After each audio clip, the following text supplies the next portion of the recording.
আবদুল্লাহ বলে, আম্মু আজ কোরআন তিলাওয়াত আছে আমাদের স্কুলে। যাবো ইনশাআল্লাহ, খেয়ে নাও বাবা। আবদুল্লাহ খাওয়া শেষ হলে নাফিসাও খেয়ে নিল। নাফিসা নাফিসের থেকে অনুমতি নিয়ে আবদুল্লাহর সাথে তার স্কুলে গেল। নাফিসা নাফিসের সাথে স্কুলে গিয়ে তো সে পুরোই অবাক। কত কত লোক এসেছে, সেখানে মহিলা পুরুষ এক জায়গায় বসে আছে। স্কুলের পাশেই সুন্দর একটা বাগান আছে। আহ, কি সুন্দর দৃশ্য! কিন্তু নাফিসা লক্ষ্য করলো অত সুন্দর জায়গায় কিছু প্রেমিক প্রেমিকা বসে খোশ গল্প করছে। হ্যাঁ, এরাই সেই নির্লজ্জ ছেলেমেয়ে যাদের কথা হাদিসে উল্লেখ করা আছে। এদের সম্পর্কে হজরত মুহাম্মদ সাল্লাল্লাহু আলাইহি সাল্লাম 1400 বছর আগেই বলে গিয়েছিলেন। তিনি বলেন, শেষ জামানায় এমন কিছু মানুষ আসবে যারা মদ, জিনা, ব্যভিচার, বাদ্যযন্ত্র ইত্যাদিকে হালাল মনে করবে। তিনি তো এটাই বলেছেন, এরা প্রকাশ্যে জিনাও করতে থাকবে। হ্যাঁ, তেমনটাই তো হচ্ছে। আমার প্রিয় নবীর কথার সাথে সবকিছুই মিলে যাচ্ছে। হে আল্লাহ, তুমি এদের হেদায়েত দান করো, এরা যেন তোমার পথে ফিরতে পারে। এসব ভাবনা ভাবতে ভাবতেই নাফিসার পিঠে কেউ স্পর্শ করলো। নাফিসা একটু ভয় পেয়ে গেল। কিছুক্ষণ পর দেখল তার বান্ধবী তার পিঠে হাত দিয়েছে। অনেকদিন পর নিজের বেস্ট ফ্রেন্ডকে দেখে আনন্দে আত্মহারা হলো নাফিসা। কিন্তু অল্পক্ষণের মধ্যেই নাফিসার সেই আনন্দ ধুলির সাথে মিশে গেল। কারণ তার বান্ধবী নাদিয়ার সাজ পোশাক দেখেছে নাফিসা মোটেও খুশি হয়নি। নাফিসা তাকে বলল, কি ব্যাপার রে নাদিয়া, তুই পুলিশ হলি কবে? কেন? হয়েছি তো অনেক আগে থেকেই। ও, আসলে তুই খুব ভালো একটা স্টুডেন্ট ছিলিস না, তাই আর কি। একসময় অনেক কষ্ট করেছিলে। যখন দেয়ালে পেট ঠেকে গিয়েছিল তখন যে আর কোনো উপায় ছিল না। বাবা মারা যাওয়ার পর মা আমাদের পরিবারে অনেক শ্রম দিত, আর আমায় বলেছিল, নাদিয়া তুই এমন কিছু কর যাতে আমরা আবারও ভালোভাবে চলতে পারি। সেদিন থেকে দৃঢ় প্রতিজ্ঞা করেছিলাম, জানিস। ভেবে নিয়েছিলাম জীবনে কিছু একটা করতেই হবে, এভাবে থমকে দাঁড়ালে হবে না। হ্যাঁ, মানুষের ইচ্ছাশক্তি মানুষকে অনেক দূরে নিয়ে যায়, যা তোকেও নিয়ে গিয়েছে। কিন্তু তুই যদি এই কষ্টটা দিনের পথে করতিস কতই না উত্তম হতো বল। প্রত্যেক মুসলমান রমণীর জন্য পর্দা করা ফরজ, কিন্তু তোর চাকুরি তোকে সেই ফরজ বিধান থেকে অনেক দূরে ঠেলে দিচ্ছে। নিজের ইচ্ছা থাকা সত্ত্বেও এখন আর পর্দা করতে পারিস না তুই। তুই হয়তো অন্য কোনো পথ বেছে নিতে পারতিস, কোনো হালাল ইনকামের ব্যবস্থা করে নিতে পারতিস, কিন্তু তুই তা করিসনি, হয়তোবা চেষ্টাও করিসনি। জীবনের সুখ শুধু এই দুনিয়ার মাঝেই সীমাবদ্ধ থাকবে। তোর সাথে তো তা যাবে না রে বোন, সাথে যাবে শুধুই ন্যাকামল, যা তোকে জান্নাত অবধি পৌঁছে দিতে সহায়তা করবে। হয়তো তুই আমার কথাগুলো ঠিকই বলেছিস রে নাফিসা, আমিও সত্যিই পর্দা করতে চাই, কিন্তু আমি তো তা পারি না। আমি আমার ছেলেকে স্কুলে দিয়েছি, যেখানে ছেলেমেয়েদের শুধু দুনিয়াবি শিক্ষা দেওয়া হয় না, ইসলামী শিক্ষাও দেওয়া হয়, কিন্তু নিজের ইচ্ছা থাকা সত্ত্বেও দিনের পথে পুরোপুরি চলতে পারি না। তুই চাকরি ছেড়ে দে, এভাবে বেপর্দা হয়ে ঘুরে বেড়ানো যে অনেক গুনাহের কাজ। হ্যাঁ রে নাফিসা, তুই ঠিকই বলেছিস। রাস্তায় আসার সময় কত ছেলের লোলুপ দৃষ্টি আমার দিকে পড়েছে, আমি কিন্তু তাদেরকে ইচ্ছে হলেও কিছু বলতে পারিনি। পুলিশ হলেও একজন মেয়ে তো বল। কিন্তু আমার স্বামীর ইনকাম যে খুব বেশি ভালো নয়, আমি চাকরি না করলে যে আমার সংসার ভালোভাবে চলবে না। আরে তুই রিজিকের চিন্তা করছিস? রিজিকের মালিক তো আল্লাহ তাআলার। আল্লাহই যে সবাইকে রিজিক দিয়ে থাকে। চাকরি ছেড়ে দিলে হয়তো তুই এত ভালোভাবে চলতেও পারবি না, তাই বলে না খেয়েও মরবি না। শুধু হারাম পথে চলে নিজেকে কেন জান্নাত থেকে বঞ্চিত করবি? যে জীবন অনন্তকালের, সে জীবনকে কেন তুই হারাবি? তুই আমার চোখ খুলে দিয়েছিস রে নাফিসা। সত্যি এতদিন তোর মতো কেউ আমাকে বোঝায়নি, কেউ না। অতদিন অনেক পাপ করেছি রে, আর নয়। ইনশাল্লাহ এবার থেকে অল্পে সন্তুষ্ট থাকব, নিজেকে প্রভুর রঙে রাঙাবো, মিছে এই দুনিয়ার পিছনে আর ছুটব না। আচ্ছা, আর কথা বাড়িয়ে লাভ নেই, আমরা নির্দিষ্ট স্থানে বসে পড়ি। আর কিছুক্ষণ পরেই তো কোরআন তেলাওয়াত শুরু হবে। কিছুক্ষণের মধ্যেই মিষ্টি সুরে কোরআন তেলাওয়াত ভেসে এলো নাদিয়ার কানে। আজ কোরআনের সুর তার ব্যাকুল মনকে শীতল করে দিচ্ছে, আর তার সাথে সাথেই এতদিনের করা পাপ তার বুকের তীরে আঘাত করছে। সে আঘাতে ক্ষত বিক্ষত হয়ে যাচ্ছে সে। আকাশের দিকে তাকিয়ে আস্তাগফিরুল্লাহ পড়ল। দু চোখে তার টপটপে জল, যা দেখে নাফিসাও নিজের চোখের পানি আটকে রাখতে পারেনি। আল্লাহর কাছে হাজার হাজার শুকরিয়া জানায় সে। এদিকে সাদিয়াও হাঁটছে, আর তার পিছু নিয়েছে মানুষরূপী কিছু কুকুরের দল। সাদিয়া ছুটছে, কিন্তু আর পারছে না দৌড়াতে। ক্লান্ত হয়ে গেছে দৌড়াতে দৌড়াতে। তার ভাবির কথা, ভাইয়ার কথা আজ বড্ড মনে পড়ছে। ভাবির কথাগুলো না শোনার ফল সে আজ ভোগ করছে। ওইদিকে সাদিকের কথায় যে সে পর্দা করা ছেড়ে দিয়েছে, যার ফলাফল আজ ভয়াবহ আকার ধারণ করেছে, যা সে এখন হারে হারে টের পাচ্ছে। আল্লাহর কাছে ক্ষমা আর সাহায্য চায় সাদিয়া। দৌড়াতে দৌড়াতে একটু আড়ালে গেল সাদিয়া। পিছনের ছেলেগুলো তাকে এদিক ওদিক খুঁজে আর পেল না। একটু স্বস্তির নিঃশ্বাস ফেললো মেয়েটা। একটা গাছের নিচে বসে কিছুক্ষণ বিশ্রাম নিল সে। কিন্তু কিছুক্ষণ পর আবারও ছেলেগুলোকে সাদিয়া দেখতে পেল এবং সেও দৌড় দেওয়া শুরু করলো। সে জানে না আজ তার জন্য আসলে কী বা অপেক্ষা করছে। খুব ভয় পেয়ে গেছে সাদিয়া। সাদিয়াকে লক্ষ্য করলো একটা পর্দানসীন মেয়ে পাশ দিয়ে হেঁটে যাচ্ছে। তাই দেখে ছেলেগুলো একটু থমকে দাঁড়ালো।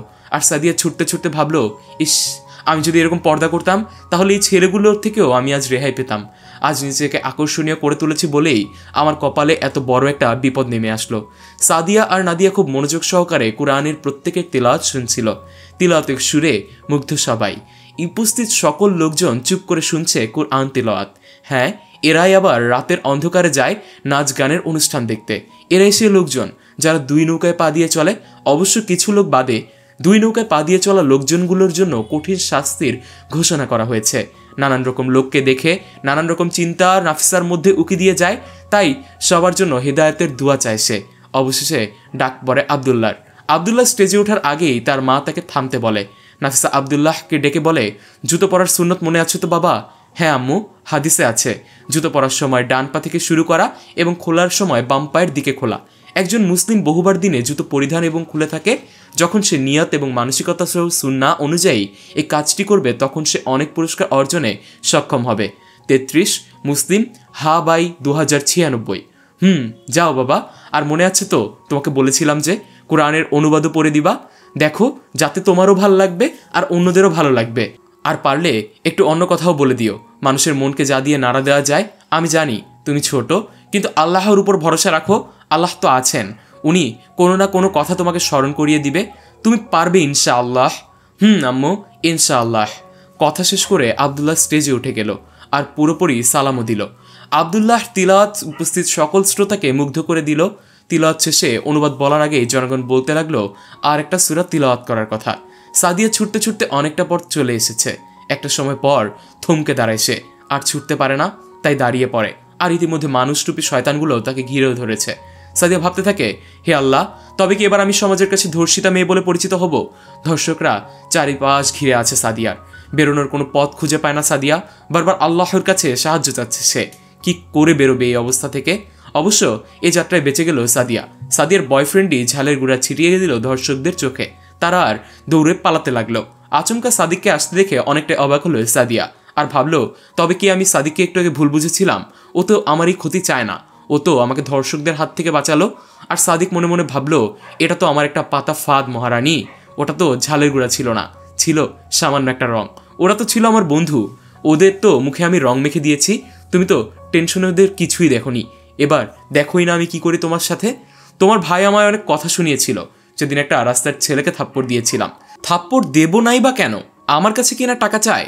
আজ তোমাকে মজা দেখাবো আমি। পাশ থেকে সাদিয়া বলে উঠলো, এই যে কি ভাবছো তুমি? না কিছু না, চলো না আজ আমরা একটা কফি শপে যাই। আমি তোমার সব কথা শুনতে রাজি আছি আজকে। তুমি যে আমার কত বড় একটা উপকার করেছো তাতে আমি কখনোই ভুলতে পারবো না। সত্যি তুমি আমার সব কথা শুনবে? সাদিক ভাবলো, আজ তোমাকে ছাড়বো না মহারানী। তুমি যে ভয় পাচ্ছিলে, আজ ঠিকই সে আচরণ তোমার সাথে আমি করব। এদিকে আবদুল্লাহ আরেকটা সূরা তিলাওয়াত করা শুরু করে দিল। এবার শুরু করলো সূরা আল মাউন। আবদুল্লাহর তিলাওয়াতে উপস্থিত সকল জনগণ সবাই খুব মুগ্ধ।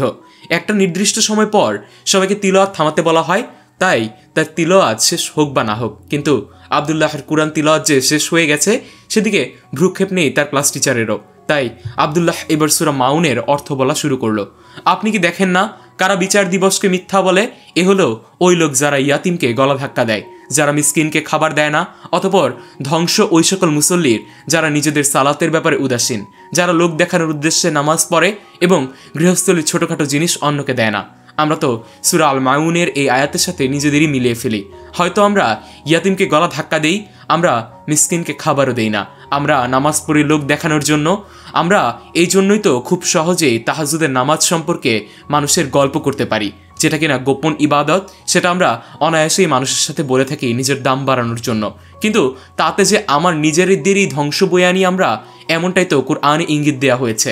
শুধু তাই নয়, আমরা নামাজ পড়েও অন্য মানুষের সাথে ভালো আচরণ করতে পারি না। একে অন্যের গীবতে লিপ্ত হই, অথচ একে অন্যের নিন্দা করেও যে কোনো লাভ নেই। আমরা নামাজের মতো নামাজ পড়ি না, আর তাই আমরা পাপের পরে পাপ করে যেতে পারি। আমরা কবে ঠিক হব? নিজেরাই বা নিজেদের যে এই ধ্বংসের পথে ঠেলে দিচ্ছি আমরা, এটা কবে আমাদের ঠিক হবে?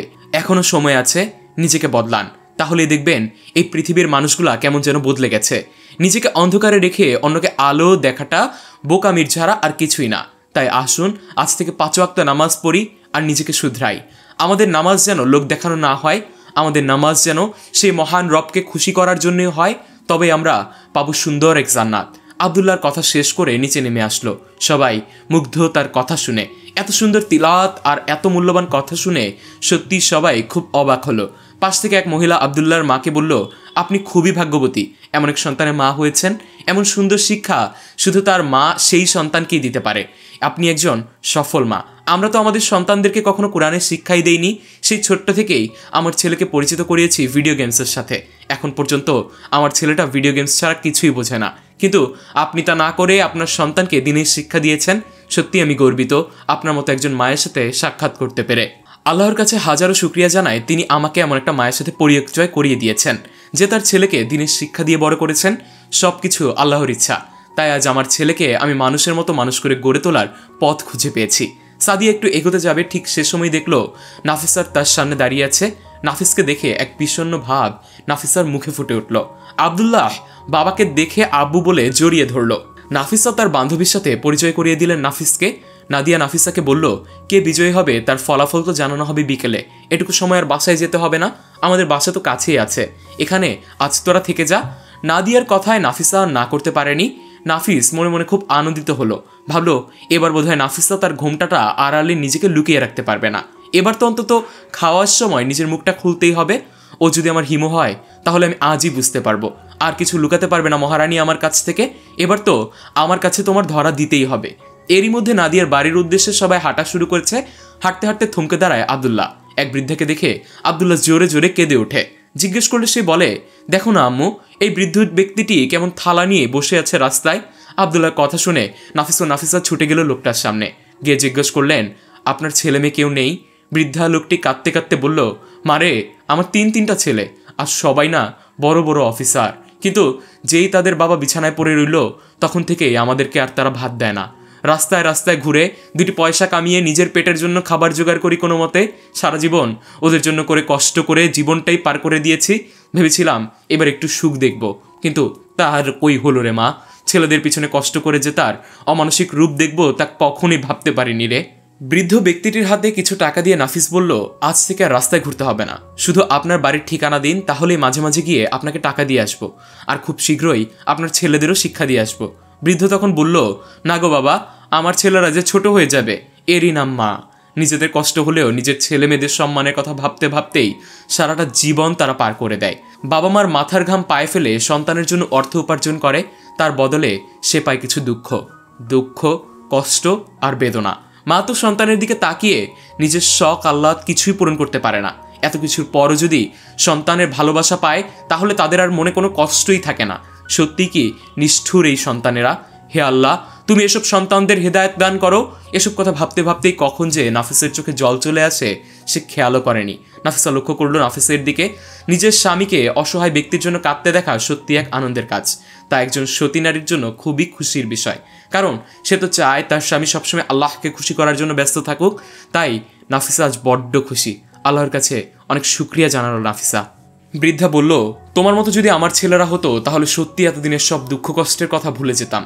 আল্লাহ তোমাদের ভালো রাখুক বাবা, সুখী রাখুক। বৃদ্ধাকে বিদায় জানিয়ে আবারও নাদিয়ার বাড়ির দিকে সবাই হাঁটা শুরু করলো। নাদিয়ার বাড়িতে পৌঁছে নাফিসা অনেক বেশি অবাক হলো, কারণ নাদিয়ার স্বামীকে দেখলো প্যারালাইজড অবস্থায়, যা তাকে অনেকটাই অবাক করে দিল। নাদিয়াকে বলল, তুই যে বলেছিলি তোর স্বামীর ইনকাম ভালো না, কিন্তু এ কি, এ তো দেখছি তোর স্বামী ইনকাম করার মতো অবস্থায় নেই। আমায় মিথ্যে কেন বলেছিস তুই কি জানিস না মিথ্যা বলা অনেক বড় পাপ, এটা মুনাফিকের লক্ষণ। নিজের দুঃখের কথা আর তোকে বলতে চাইনি রে, খুব ভুল হয়ে গেছে, মিথ্যা বলবো না দেখিস স্বামী আর। কথাটা বলেই নাদিয়া কাঁদতে কাঁদতে নাফিসাকে জড়িয়ে ধরলো আর বলল, আমার কি হবে রে নাফিসা, এবার আমি কি করব, চাকরি ছেড়ে দিলে? হতাশ হোস না রে বোন, একজন মুমিন ব্যক্তি কখনো হতাশ হতে পারে না। মনে রাখবি রিজিকের মালিক একমাত্র আল্লাহ, তার একটি গুণবাচক নাম হলো রাজ্জাক। হ্যাঁ, তিনি রিজিক দাতা, কোনো চিন্তা করিস না, তুই একটা ব্যবস্থা আল্লাহ নিশ্চয়ই করে দিবে। এই নাফিসা, আমি না এবার একটা গরু কিনেছি জানিস, কুরবানি দিব বলে। ভালো করেছিস, কিন্তু আমি জানি না ওটা কেমন টাকা। কেন রে, হারাম টাকায় কি কুরবানি হয় না? না রে নাদিয়া, হারাম টাকা দিয়ে কুরবানি করা যায় না। ইস, কত বড় ভুল করতে যাচ্ছিলাম আমি। আল্লাহ মাফ করুক।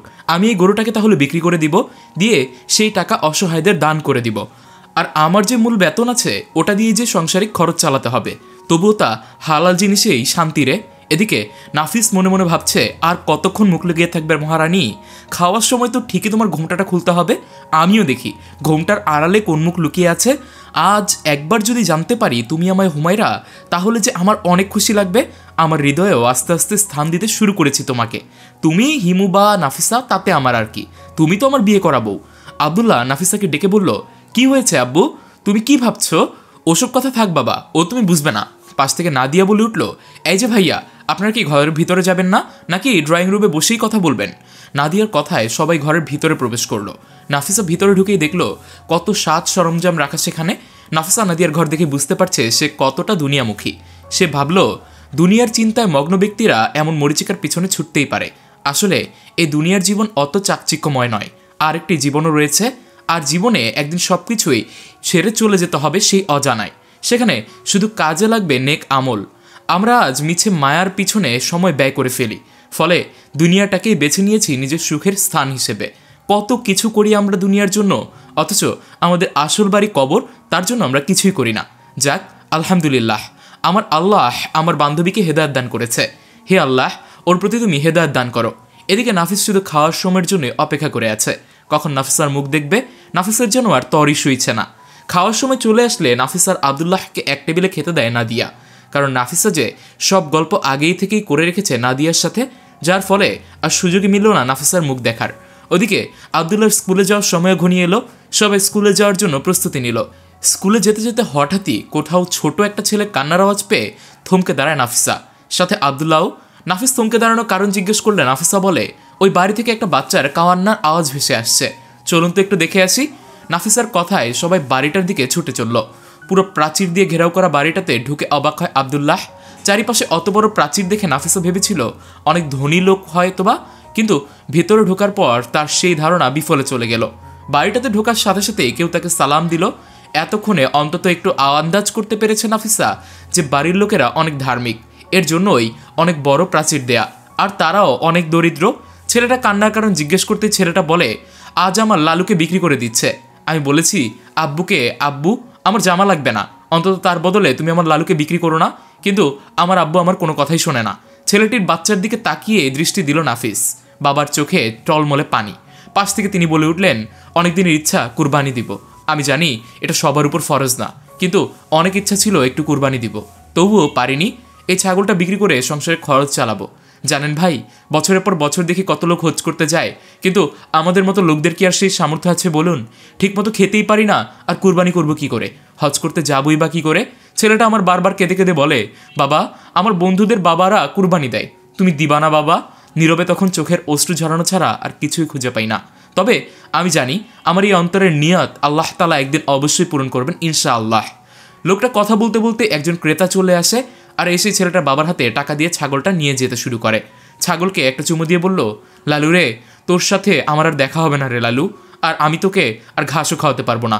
কথাটা বলেই ফুফিয়ে ফুফিয়ে কাঁদতে থাকে ছেলেটি। ছেলেটা কান্না শুনে আব্দুল্লাহ কেঁদে ফেলে। নাফিস তখন ক্রেতাকে থামাতে বলে, আর ছাগলের মালিককে বলে, এই ক্রেতাকে আমি পাঠিয়েছিলাম একটা ভালো ছাগল দেখতে, কিন্তু এই ছাগল আমি নিতে পারবো না, এই ছাগল আপনারাই কোরবানি করুন। ছাগলের মালিক তখনও বলে উঠল, আমার যে খুব টাকার প্রয়োজন, হ্যাঁ ওই টাকাও আমি নিব না, আপনি নিজেই নিয়ে নিন, আপনার সাংসারিক খরচ চালাবেন। এই কথা শুনে বাচ্চা ছেলেটি হাসি দিল আর বলল, আমার লালু বিক্রি হচ্ছে না, কি মজা। কিন্তু মুহূর্তের মধ্যে তার মধ্যে মেঘের আবির্ভাব ঘটল এবং তার কান্না ভেজা কণ্ঠে আবারও বলতে লাগলো, এবার সত্যিই কুরবানি হবে, আমরা লালুকে আমরা ত্যাগই করতে যাচ্ছি। আব্দুল্লাহ, নাফিস সবাই এবার স্কুলের উদ্দেশ্যে রওনাই হলো। সাদিয়াকে কফি শপে নিয়ে যাওয়ার নাম করে সাদিক নিয়ে গেল পার্কে। আর এতক্ষণে সাদিকের ভাব দেখে সাদিয়া বুঝে গেছে তার মধ্যে বদমতলব আছে। সাদিকও এক পা দুপা করে এগোচ্ছে, আর সাদিয়াও পিছন দিকে এগোচ্ছে। সাদিয়া মনে মনে ভাবলো, হে আল্লাহ, তার মানে আমি আবারও ভুল করলাম সাদিককে বিশ্বাস করে, এবার কি হবে আমার? এটা বলেই সে জোরে চিৎকার করে উঠল। ঈষৎ চিৎকারের শব্দ শুনে সাদিক কিছুটা অপ্রস্তুত হয়ে গেল। ভাবলো এবার বোধ চারিপাশে লোক জড়ো হয়ে যাবে আর একটা বিরূপ পরিস্থিতির সৃষ্টি হবে, কিন্তু না, তেমন কিছুই হয়নি। পার্কে যে যার কাজ করাই ব্যস্ত। অসহায় মেয়েটির চিৎকার শোনার মতো আর কেউ নেই বসে। আবারও দৌড় দেওয়া শুরু করলো মেয়েটি, অজানা কোনো অজানা রাস্তায়। অজানা পথের অজানা রাস্তায়। তবে এতক্ষণে যখন কিছু হয়নি তখন আর কিছুই হবে না, এই বিশ্বাস জন্মে গেছে তার মনে। আর এই বিশ্বাস যে সৃষ্টিকর্তার উপরেই করেছে। বারবার ইস্তেগফার পরে আর দৌড়াতে থাকে সাদিয়া। দৌড়াতে দৌড়াতে হঠাৎই অজ্ঞান হয়ে যায় সে। এদিকে আবদুল্লাহ স্কুলে সবাই পৌঁছে গেল, আর এবার ফলাফল ঘোষণার পালা। সবাই অধীর আগ্রহে বসে আছে আজকে বিজয়ীকে দেখার জন্য। বেশিরভাগ মানুষই আবদুল্লাহর দিকে চেয়ে আছে, কারণ সবার দৃঢ় বিশ্বাস আবদুল্লাহ আজকের জয়ী। প্রথমে তৃতীয়, তারপর দ্বিতীয়, আর তারপর প্রথম স্থান অধিকারকারীর নাম ঘোষণা দেওয়ার পালা। নাফিস ও ভেবে নিয়েছে এবার বোধহয় আবদুল্লাহ নামই বলা হবে। প্রিন্সিপাল স্যার প্রথম স্থান অধিকারকারীর নাম ঘোষণা করতে গিয়ে নিজেই অবাক হলেন। বিজয়ী ছাত্রের নাম দেখে তিনি ভাবলেন, এই ছেলেটার নাম্বার বেশি হয় কি করে? আবদুল্লাহ নাম্বার তো বেশি হওয়ার কথা ছিল। তাহলে তিনি বারবার নামটা দেখছেন, কিন্তু না, সেখানে আবদুল্লাহ লেখা নেই, সেখানে লেখা আনোয়ার। অবশেষে তার নাম ঘোষণা করা হলো। আনোয়ার নাম শোনার পরপরই পুরো মজলিস কেমন যেন অবাক হয়ে গেল। অবাক হওয়ারই কথা, সেই ছেলের তিলাওয়াত শুনে মানুষের চোখে অশ্রু এনে দিতে পারে সে ছেলে প্রথম, দ্বিতীয়, তৃতীয় কিছুই হয়নি। নাফিসা আল্লাহকে বলে, হে আল্লাহ, নিশ্চয়ই তুমি যেটা করো সেটা কল্যাণ নিহিত আছে। আমি তোমার সিদ্ধান্তে খুশি। হয়তো যে ফার্স্ট হয়েছে তার জন্য পুরস্কারের ওই 5,000 টাকা অনেক গুরুত্বপূর্ণ, আর হয়তো তার যোগ্যতাও অনেক বেশি, তাই সে ফার্স্ট হয়েছে। নাফিসা আলহামদুলিল্লাহ পড়ল, কিন্তু খুশি না নাফিস ও আবদুল্লাহ। ঝরঝর করে চোখের জল ফেলতে থাকে আবদুল্লাহ। হঠাৎ আবার কি মনে হলো, আলহামদুলিল্লাহ পড়ল। আল্লাহকে বলল, হে আল্লাহ, তুমি যাই করো তাতেই কল্যাণ নিহিত থাকে। তাই আমার মা আমাকে বুঝিয়েছে আমার মন খারাপের কোনো কারণ হয় না। তুমি সর্বোত্তম পরিকল্পনাকারী, তুমি যা ভালো ভেবেছ তাই করেছ। আবদুল্লাহকে খুশি মুখে থাকতে দেখে আবারও নাফিসা আলহামদুলিল্লাহ বলল, কারণ সে বুঝে গেছে তার ছেলে সঠিক পথের দিকে ধাবিত হচ্ছে। অন্যদিকে নাফিস কিছুতেই খুশি হতে পারছে না। খুশি হবে বা কি করে? তার ছেলেকে যে ফার্স্ট হওয়ার কথা, কিন্তু তার হলো কই? সে মনে মনে ভাবতে লাগলো, ওইসব নাফিসারই জন্য। আমার ছেলেকে অতিরিক্ত কিছু শিখিয়েছে, আর তাই আমার ছেলে ফার্স্ট হতে পারেনি। ও আবারও আমার বিশ্বাস ভাঙলো, আবারও আমার ভালোবাসা হারালো। আমি ওকে কোনোদিনও ক্ষমা করব না, ও আমার যোগ্যই নয়। আসলে ও আমার বা আমাদের কোনোদিনও ভালো চায়নি। আমাদের থেকে না হয় অনেক খারাপ ব্যবহার পেয়েছে, কিন্তু কই, আমার ছেলে তো ওকে ভালোবাসা দিয়ে আগলে রেখেছে। সবসময় নিজের মায়ের মতো করে ওকে ভালোবেসেছে। নিজের মাকে তো সেই কোন ছোটবেলায় হারিয়েছে, তাই ওকে নিজের মা ভেবে আপন করে নিয়েছে। ও কেন করলো আমার ছেলের সাথে এমন? আজ এই প্রশ্নের জবাবটা ওকে দিতে হবে। এসব সব ভাবতে ভাবতে নাফিস আবদুল্লাহ বলল, বাবা, তুমি আর তোমার আম্মু বাড়ি চলে যেও, আমি এখনই চলে যাচ্ছি। এটা বলে নাফিস এখান থেকে চলে গেল। নাফিসা এত ডাকলো তবুও নাফিসার কথা না শুনেই চলে গেল। বেচারি মেয়েটাকে আবারও কাঁদিয়ে গেল নাফিস। কিছু কিছু মানুষ আছে যাদের ভাগ্যে সারাটা জীবন কষ্টই লেখা থাকে, আর যারা ওই কষ্টের সাথে ধৈর্য ধারণ করে তাদের জন্য আল্লাহ পাকের পক্ষ থেকে অনেক বড় পুরস্কার রয়েছে। পাহাড়ের উপর উঠতে গেলে খুব সহজেই ওঠা যায় না, তেমন জীবনের সুখের হাতছানিতেও পৌঁছতে হলে অনেক বাধা বিপত্তির সম্মুখীন হতে হয়। আর এসব থেকে বড় কথা, আমাদের মাথার উপর আছেন আল্লাহ তাআলা, যিনি সব কষ্টের পরে মানুষকে সুখ দিয়ে থাকেন। আর তাই নাফিসা শিখে গিয়েছে পথে কাঁটার উপর হাঁটতো, কারণ কাঁটার উপর হাঁটতে হাঁটতে একসময় আর কোনো ব্যথাই তার কাছে ব্যথা মনে হবে না। নাফিসা আর আবদুল্লাহ পথ চলতে থাকে। পথে চলতে চলতে একসময় বাড়ি পৌঁছে যায় তারা। ঠিক সন্ধ্যাবেলা চা বানিয়ে এসে আবার ঘরে নিয়ে আসে নাফিসা। মনের কষ্টে আর চায়ে চিনির বদলে লবণ দিয়ে ফেলে সে। নাফিসের ঘরে চা দিয়ে আসলে নাফিস এক চুমুক খেয়ে চা ছুঁড়ে ফেলে দেয় নাফিসার গায়ে। কোনো কথা না বলেই নাফিসাকে ঘর থেকে বের করে দিয়ে ঘরের দরজা বন্ধ করে দিয়ে বসে থাকে সে। নিজের ফোন অন করে হুমায়রার ছবি দেখে আর কাঁদতে থাকে, আর বলে, তুমি কোথায় চলে গেলে হিমু? তুমি নেই, আমার জীবনটা এলোমেলো হয়ে গেল। আমার ছেলেটা আর ভালো চায় না ওই মেয়ে, আর ও চায় তোমার স্মৃতি আমার জীবন থেকে মুছে দিতে। নাফিসা তার শ্বশুরির ঘরে চা নিয়ে গেল, আর তার শাশুড়িও চায়ে একটা চুমুক দিয়ে তার গায়ে চা ফেলে দিল। পরপর 2 বার গরম চা পড়ার ফলে তার গায়ে ফোস্কা পড়ে গেছে, কিন্তু কে দেখবে এই ফোস্কা? দেখার যে কেউই নেই। নিজের স্মৃতিতে যেন কি একটা ভাসলো, অস্পষ্টভাবে দেখতে পেল রান্না করতে গিয়ে হাতে ফোস্কা পড়েছে আর কেউ তার হাতে মলম লাগিয়ে দিচ্ছে, যেটা দেখে তার মনে আরোই বা কষ্ট হচ্ছে। হয়তো বা অতীতে কেউ ছিল তার ফোস্কা দেখার জন্য, কিন্তু আজ নেই তার হাতের ফোস্কা দেখার জন্য।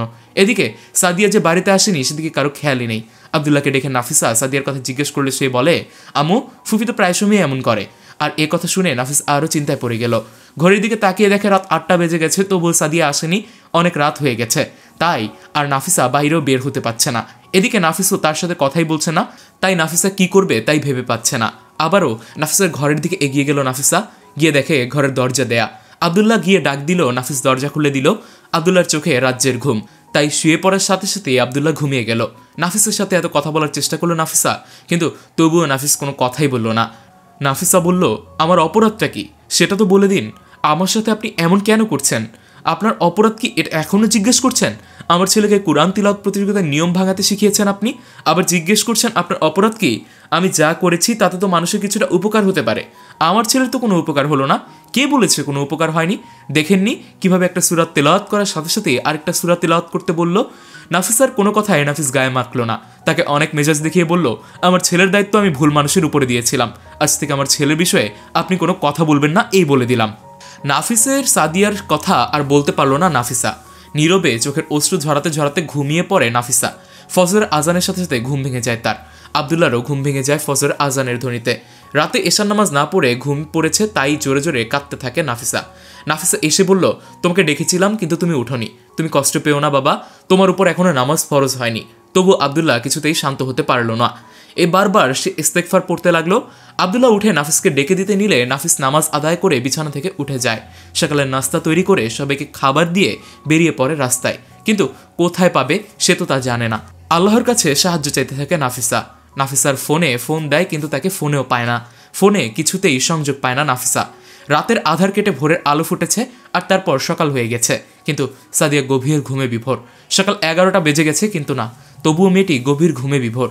কি হঠাৎ কেউ চোখে জলের ঝাপটা দিয়ে ঘুম ভেঙে যায় তার। ঘুম ভেঙে দেখে সে ছোট্ট ঘরে এক বন্দিনী। বুঝছে সবই সাদিকের কাণ্ড। খুব ভয় পেয়ে গেল সাদিয়া। নিজের সাজ পোশাকের দিকে তাকিয়ে দেখে সব কিছু ঠিকই আছে। মনে মনে বলল আলহামদুলিল্লাহ। ঘুম থেকে উঠে দেখে সাদিক পাশে বসে আছে। ভয়ে গায়ের পশম জোড়া খাড়া হয়ে গেছে। সাদিক বলতে শুরু করলো, তুমি কোনো ভয় পেও না, আমি তোমার ক্ষতি করব না, আর কিছুক্ষণের মধ্যে বিয়ে করব তোমায়। না, আমি তোমায় বিয়ে করব না, তুমি একটা ঠক, প্রতারক, মিথ্যাবাদী। তুমি বিয়ে করবে না বললেই কি আমি তোমায় ছেড়ে দিব নাকি? দেখো সাদিক, আমায় ছেড়ে দাও। তুমি কেন আমার সাথে এমন করছো? আমি তোমার কোনো প্রশ্নের উত্তর দিতে বাধ্য নই। আমি যখন বলেছি বিয়ে করব তখন করবই। সাদিকের কথা শুনে সাদিয়া কাঁদতে থাকে, আর তা শুনে সাদিক বলে, যত খুশি কাঁদো ম্যাডাম, কিন্তু তোমার কান্না কেউ শুনবে না। এখানে বাইরের দিকে তাকিয়ে দেখো তো, কি নির্জন জায়গা এটা। সাদিকের কথায় সাদিয়া বাইরের দিকে তাকিয়ে দেখে চারিদিক জনমানব শূন্য, আশেপাশে কোনো ঘর বাড়ি দেখা যাচ্ছে না। সাদিয়া মনে মনে আল্লাহকে ডাক দেয়। বুঝতে পারে কতটা বড় ভুল করেছে সে পর্দা না করে। ভেবেছিল কাল কাপড়ে আবৃত থেকে ওভাবে খ্যাত সাজার কারণই হয় না, কিন্তু আজ যখন সামনে বা পিছনে কোনো যাওয়ার উপায় নেই তখন তার ঘোর কাটল। নাফিসা বলেছিল, সাদিয়া দিনের পথে ফিরতে বেশি দেরি করো না, সময় কিন্তু কারোর জন্য অপেক্ষা করে না। সময় থাকতে থাকতেই সময়ের মূল্য দিতে বলেছিল নাফিসা। সাদিয়া আজ অনুশোচনার আগুনে জ্বলছে। অনুশোচনার আগুনটাকে জ্বালিয়ে পুড়িয়ে শেষ করে দিচ্ছে। তবুও আল্লাহর উপর ভরসা করে আছে সাদিয়া, কারণ সে জানে আল্লাহর দয়ার সাগর। হঠাৎ করেই তার মাথায় একটা বুদ্ধি চলে আসে। সাদিয়ার ক্ষুধা লেগেছে, এই বায়নায় সে সাদিককে বাইরে পাঠিয়ে দেয়। সাদিক বাইরে গেলে সাদিয়া পুরো ঘর তন্ন করে খোঁজে যদি কোনো মোবাইল খুঁজে পায়। চারিদিকে খুঁজে পায় না তখন সে হতাশ হয়ে বসে পড়ে। কিন্তু হঠাৎই তার পায়ের দিকে নজর দিয়ে চেয়ে দেখে চোখের পায়ের কাছেই একটি মোবাইল পড়ে আছে। পায়ের কাছেই মোবাইল পড়ে আছে। সাদিক ফুল করে ফোনটা রেখে গিয়েছে তার কাছে। ফোনে নাফিসার নম্বর ডায়াল করে নাফিসার কাছে ফোন দেয়। অপরিচিত নাম্বার দেখে নাফিসা ফোন রিসিভ করতে চায় না, কিন্তু বারবার ফোন করার ফলে নাফিসা ফোনটা রিসিভ করে। যখন সাদিয়ার কণ্ঠস্বর তার কানে ভেসে আসে তখন সে আলহামদুলিল্লাহ পড়ে। সাদিয়ার সব ঘটনা খুলে বলে। ফোন কেটে দেওয়ার সাথে সাথেই সাদিকের পায়ের শব্দ পেয়ে ফোনটা অফ করে লুকিয়ে রাখে। এদিকে নাফিসার কাছে কল দিতে থাকলে নাফিসা বারবার ফোনটা কেটে দেয়। অবশেষে ফোন বন্ধ করে দেয় নাফিসার উপর রাগ করে।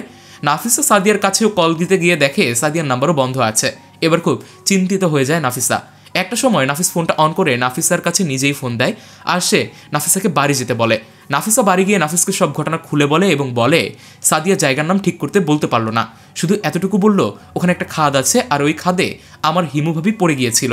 নাফিসার আর বুঝতে বাকি রইল না এটা কোন জায়গা। নাফিসাকে নিয়ে ছুটল ঠিক সেই স্থানে। সাদিক চলে এসেছে, খাবারও নিয়ে এসেছে, আর সাথে কাজী সাহেবকেও। সাদিয়া তো কাঁদছে, কি করবে বুঝিয়ে উঠতে পারছে না। তবুও সাদিককে সে বিয়ে করবে না সেই প্রতিজ্ঞা সে করেই ফেলেছে। সাদিক বলেছে ওকে যদি মেরেও ফেলা হয় তাও ওর কোনো কিছুই হবে না, কিন্তু বিয়ে তো করবেই না। বারবার সাদিক জোর করে রেজিস্ট্রি কাগজে সই করানোর জন্য, কিন্তু সাদিয়া রাজি হয় না। অবশেষে সাদিকের ধার দেওয়া ছুরি বের করে সাদিয়াকে ভয় দেখায়, কিন্তু তবুও সাদিয়া তার কথা শুনে না। সাদিক তাকে 5 মিনিট সময় দেয়, যদি সে সাদিকের কথা শুনে তাহলে নাকি সাদিক তাকে মেরেই ফেলবে। ঘড়ির দিকে তাকায় সাদিয়া।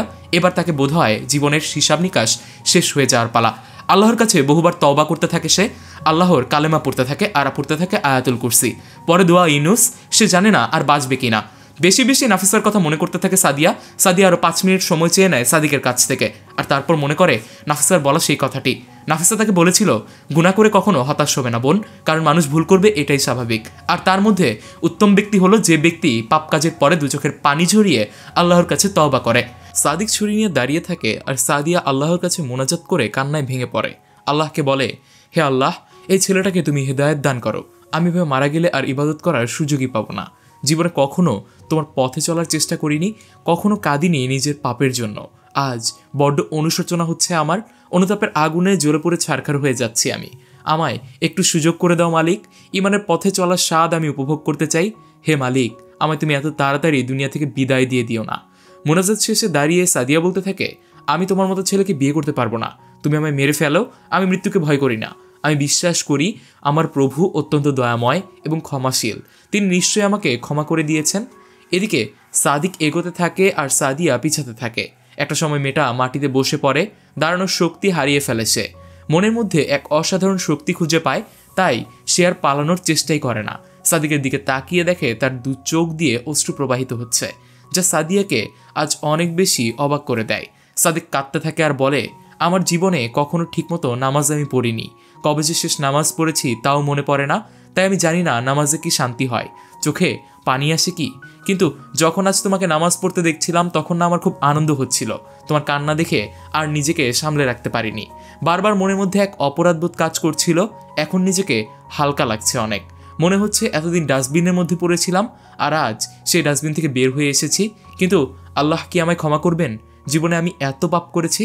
সাদিকের কথা শুনে সাদিয়ার মনে হলো, হে আল্লাহ, তোমার কাছে দোয়া করলে দোয়া কবুল হয় জানতাম, কিন্তু তুমি এত তাড়াতাড়ি দোয়া কবুল করবে তা আমি ভাবতেও পারিনি। সে সাদিককে বলল, সাদিক, আল্লাহর ক্ষমা করার ব্যাপারে হতাশ হতে নেই। বান্দা তার রব এর কাছে অপরাধ স্বীকার করে বলে, আমি গুনাহগার, আমার অনেক গুনাহ। আল্লাহ সুবহানাহু ওয়া তাআলা বলেন, যখন কেহ অশ্লীল কাজ করে কিংবা স্বীয় জীবনের প্রতি অত্যাচার করে অতঃপর আল্লাহকে স্মরণ করে এবং অপরাধসমূহের জন্য আল্লাহর কাছে ক্ষমা প্রার্থনা করে এবং আল্লাহ ব্যতীত কে অপরাধসমূহ ক্ষমা করতে পারে? সূরা আল ইমরান আয়াত 30-135। বান্দা তার রব এর কাছে আশ্রয় খুঁজে। আমি দুঃখ বেদনায় জর্জরিত। আল্লাহ সুবহানাহু ওয়া তাআলা বলেন, হে আমার বান্দারা, তোমরা যারা নিজেদের প্রতি অবিচার করেছো, আল্লাহর অনুগ্রহ হতে নিরাশ হইও না। আল্লাহ সমুদয় পাপ ক্ষমা করে দিবেন। তিনি তো ক্ষমাশীল, পরম দয়ালু। সূরা আজ-জুমার 39/53। বান্দা তার রবকে কাতর হয়ে ডেকে বলে, আমার অন্তর অশান্ত হয়ে আছে। আল্লাহ সুবহানাহু ওয়া তাআলা বলেন, যারা ঈমান আনে এবং আল্লাহর স্মরণে যাদের চিত্ত প্রশান্ত হয়, জেনে রেখো আল্লাহর স্মরণেই চিত্ত প্রশান্ত হয়। সূরা আর-রাদ 13/28। বান্দা তার রবের কাছে অভিযোগ করে বলে, বহু লোক আমাকে অনেক দুঃখ ও আঘাত দিয়েছে। আল্লাহ সুবহানাহু ওয়া তাআলা বলেন, তুমি তাদেরকে ক্ষমা করো ও তাদের ক্ষমা প্রার্থনা করো। সূরা আল ইমরান আয়াত 3/159। এতদিন আমিও অনেক পাপ করেছি জানো। এতদিন যে আমরা রিলেশন করেছি এটাও হারাম ছিল। আমার ভাই আমায় বলেছিল প্রেম করা হারাম, ভাবি বলেছিল পর্দা না করলে গুনাহ হয়, কিন্তু আমি তাদের কথায় কোনো কানই দেইনি। আজ আমি আমার সব ভুল বুঝতে পারছি। ভাবি জানলে অনেক খুশি হবে, কিন্তু আমি আমার এই পরিবর্তনের কথা তাদের জানাতে পারার আগে আমি শেষ নিঃশ্বাস ত্যাগ করব কিনা তা আমার জানা নাই। আল্লাহর উপর ভরসা রাখো সাদিয়া। আজ তোমার ভাইয়ের কাছে আমিও ক্ষমা চাইব। আমি যে তোমার সাথে এত বড় অপরাধ করেছি, অন্তত তার জন্য হলেও আমার ক্ষমা চাওয়া উচিত। এদিকে নাফিসা সাদিয়ার খোঁজ করার জন্য সেই খাদে এসে পৌঁছালো। খাদে এসে যাওয়ার সাথে সাথেই নাফিসার মাথাটা কেমন যেন ঘুরে যায় আর সাথে সাথেই সে অজ্ঞান হয়ে যায়। নাফিসা যে কখন জ্ঞান হারিয়ে ফেলেছে সেদিকে তার খেয়ালই নেই নাফিসের, কারণ ওই খাদে পড়ে গিয়েছিল তার হিমু। তাই সে কল্পনায় বিভোর। ভ্রমণ করতে এসে নিজের প্রিয়তমাকে হারিয়ে ফেলেছিল সে। আজ সেই খাদের সামনে এসে পুরনো স্মৃতি তাকে আরও অনেক আঘাত করে। সে আঘাত ছুঁয়েবার ক্ষমতা তার নেই। নাফিসার বলা কথাগুলো বলতে শুরু করে হিমের পড়ে যাওয়ার কথা। অনেকক্ষণ একটানা বকবক করে যখন নাফিসা সাড়া পেল না, তখন পেছন ফিরে তাকায় সে। পিছনে তাকিয়ে দেখে নাফিসা অজ্ঞান হয়ে গেছে। ব্যাগ থেকে পানির বোতল বের করে তার চোখে পানির ছিটা দিলে জ্ঞান ফিরে আসে। নাফিসা অস্পষ্টভাবে কিছু একটা দেখতে পায়, যেটা দেখে সে অস্বস্তি বোধ করে। কারণ তার এই অস্বস্তি বোধ দেখে নাফিস তাকে বলে, আপনার কি হয়েছে? আপনি এমন কেন করছেন? আমাকে বুঝিয়ে বলবেন প্লিজ। অথচ নাফিসের কথার উত্তর নাফিসার অজানা। তার কেন এমন হয় তা সে জানে না। হঠাৎই সাদিয়ার কথা মনে পড়ে গেলে নাফিসার অস্থিরতা কেটে যায়। তারা দুজন আবারও সাদিয়াকে খুঁজতে থাকে। সাদিয়া দূর থেকে নাফিসাকে দেখতে পেয়ে ভাবি বলে ডাক দিয়ে ওঠে। সাদিয়ার ডাক শুনে নাফিসা স্বস্তির নিঃশ্বাস ফেলে আর সাথে সাথে আলহামদুলিল্লাহ বলে সিজদা দেয়। নাফিস সিজদার কারণ জিজ্ঞেস করলে নাফিসা বলে, এটাকে বলা হয় সিজদায়ে শুকর। কোনো খুশির সংবাদ শুনলে এই সিজদা দিতে হয়, একটাই দিতে হয়, এবং এই সিজদা দিতে গেলে অজুর প্রয়োজন হয় না, তবে অজু করে নেওয়া উত্তম। নাফিসা মনে মনে ভাবল, নাফিস, তোমাকে আমি আজও বুঝতে পারলাম না। একবার মনে হয় তোমার মতো ভালো মানুষ এই পৃথিবীতে বিরল, আবার মাঝে মাঝে মনে হয় তোমার মতো হিংসুটে মানুষ এই জগতে বিরল। সত্যি তুমি অদ্ভুত একটা মেয়ে। তোমাকে বোঝা হয়তো আমার মতো মানুষের পক্ষে সম্ভব না। আমি তোমার যোগ্যই না। এসব ভাবতে ভাবতেই নাফিসের ফোনটা বেজে উঠে। নাফিসের মা ফোন করেছে, কিন্তু উনি কথা বলতে পারছে না। ওনার খুব কষ্ট হচ্ছে কথা বলতে। নাফিস তাড়াতাড়ি ফোন কেটে দিয়ে বাড়ির উদ্দেশ্যে রওনা দিল। বাড়িতে গিয়ে দেখে তার মা স্ট্রোক করেছে। তাড়াতাড়ি হাসপাতালে নেওয়া হলে রেহানা বেগমকে ভর্তি করানো হলো। কিছুক্ষণ পর এসে ডাক্তার বলল, ওনার বাঁচার সম্ভাবনা খুবই কম। সবকিছুই আল্লাহর হাতে। আপনারা আল্লাহর কাছে দোয়া করুন যাতে উনি আপনার মাকে সুস্থ করে দেন। সাদিয়া কাঁদতে থাকে আর বলতে থাকে, মা, তোমার মেয়ে সঠিক পথে এসেছে। আজ আমি সাদিকের সামনেও পর্দা করেছি।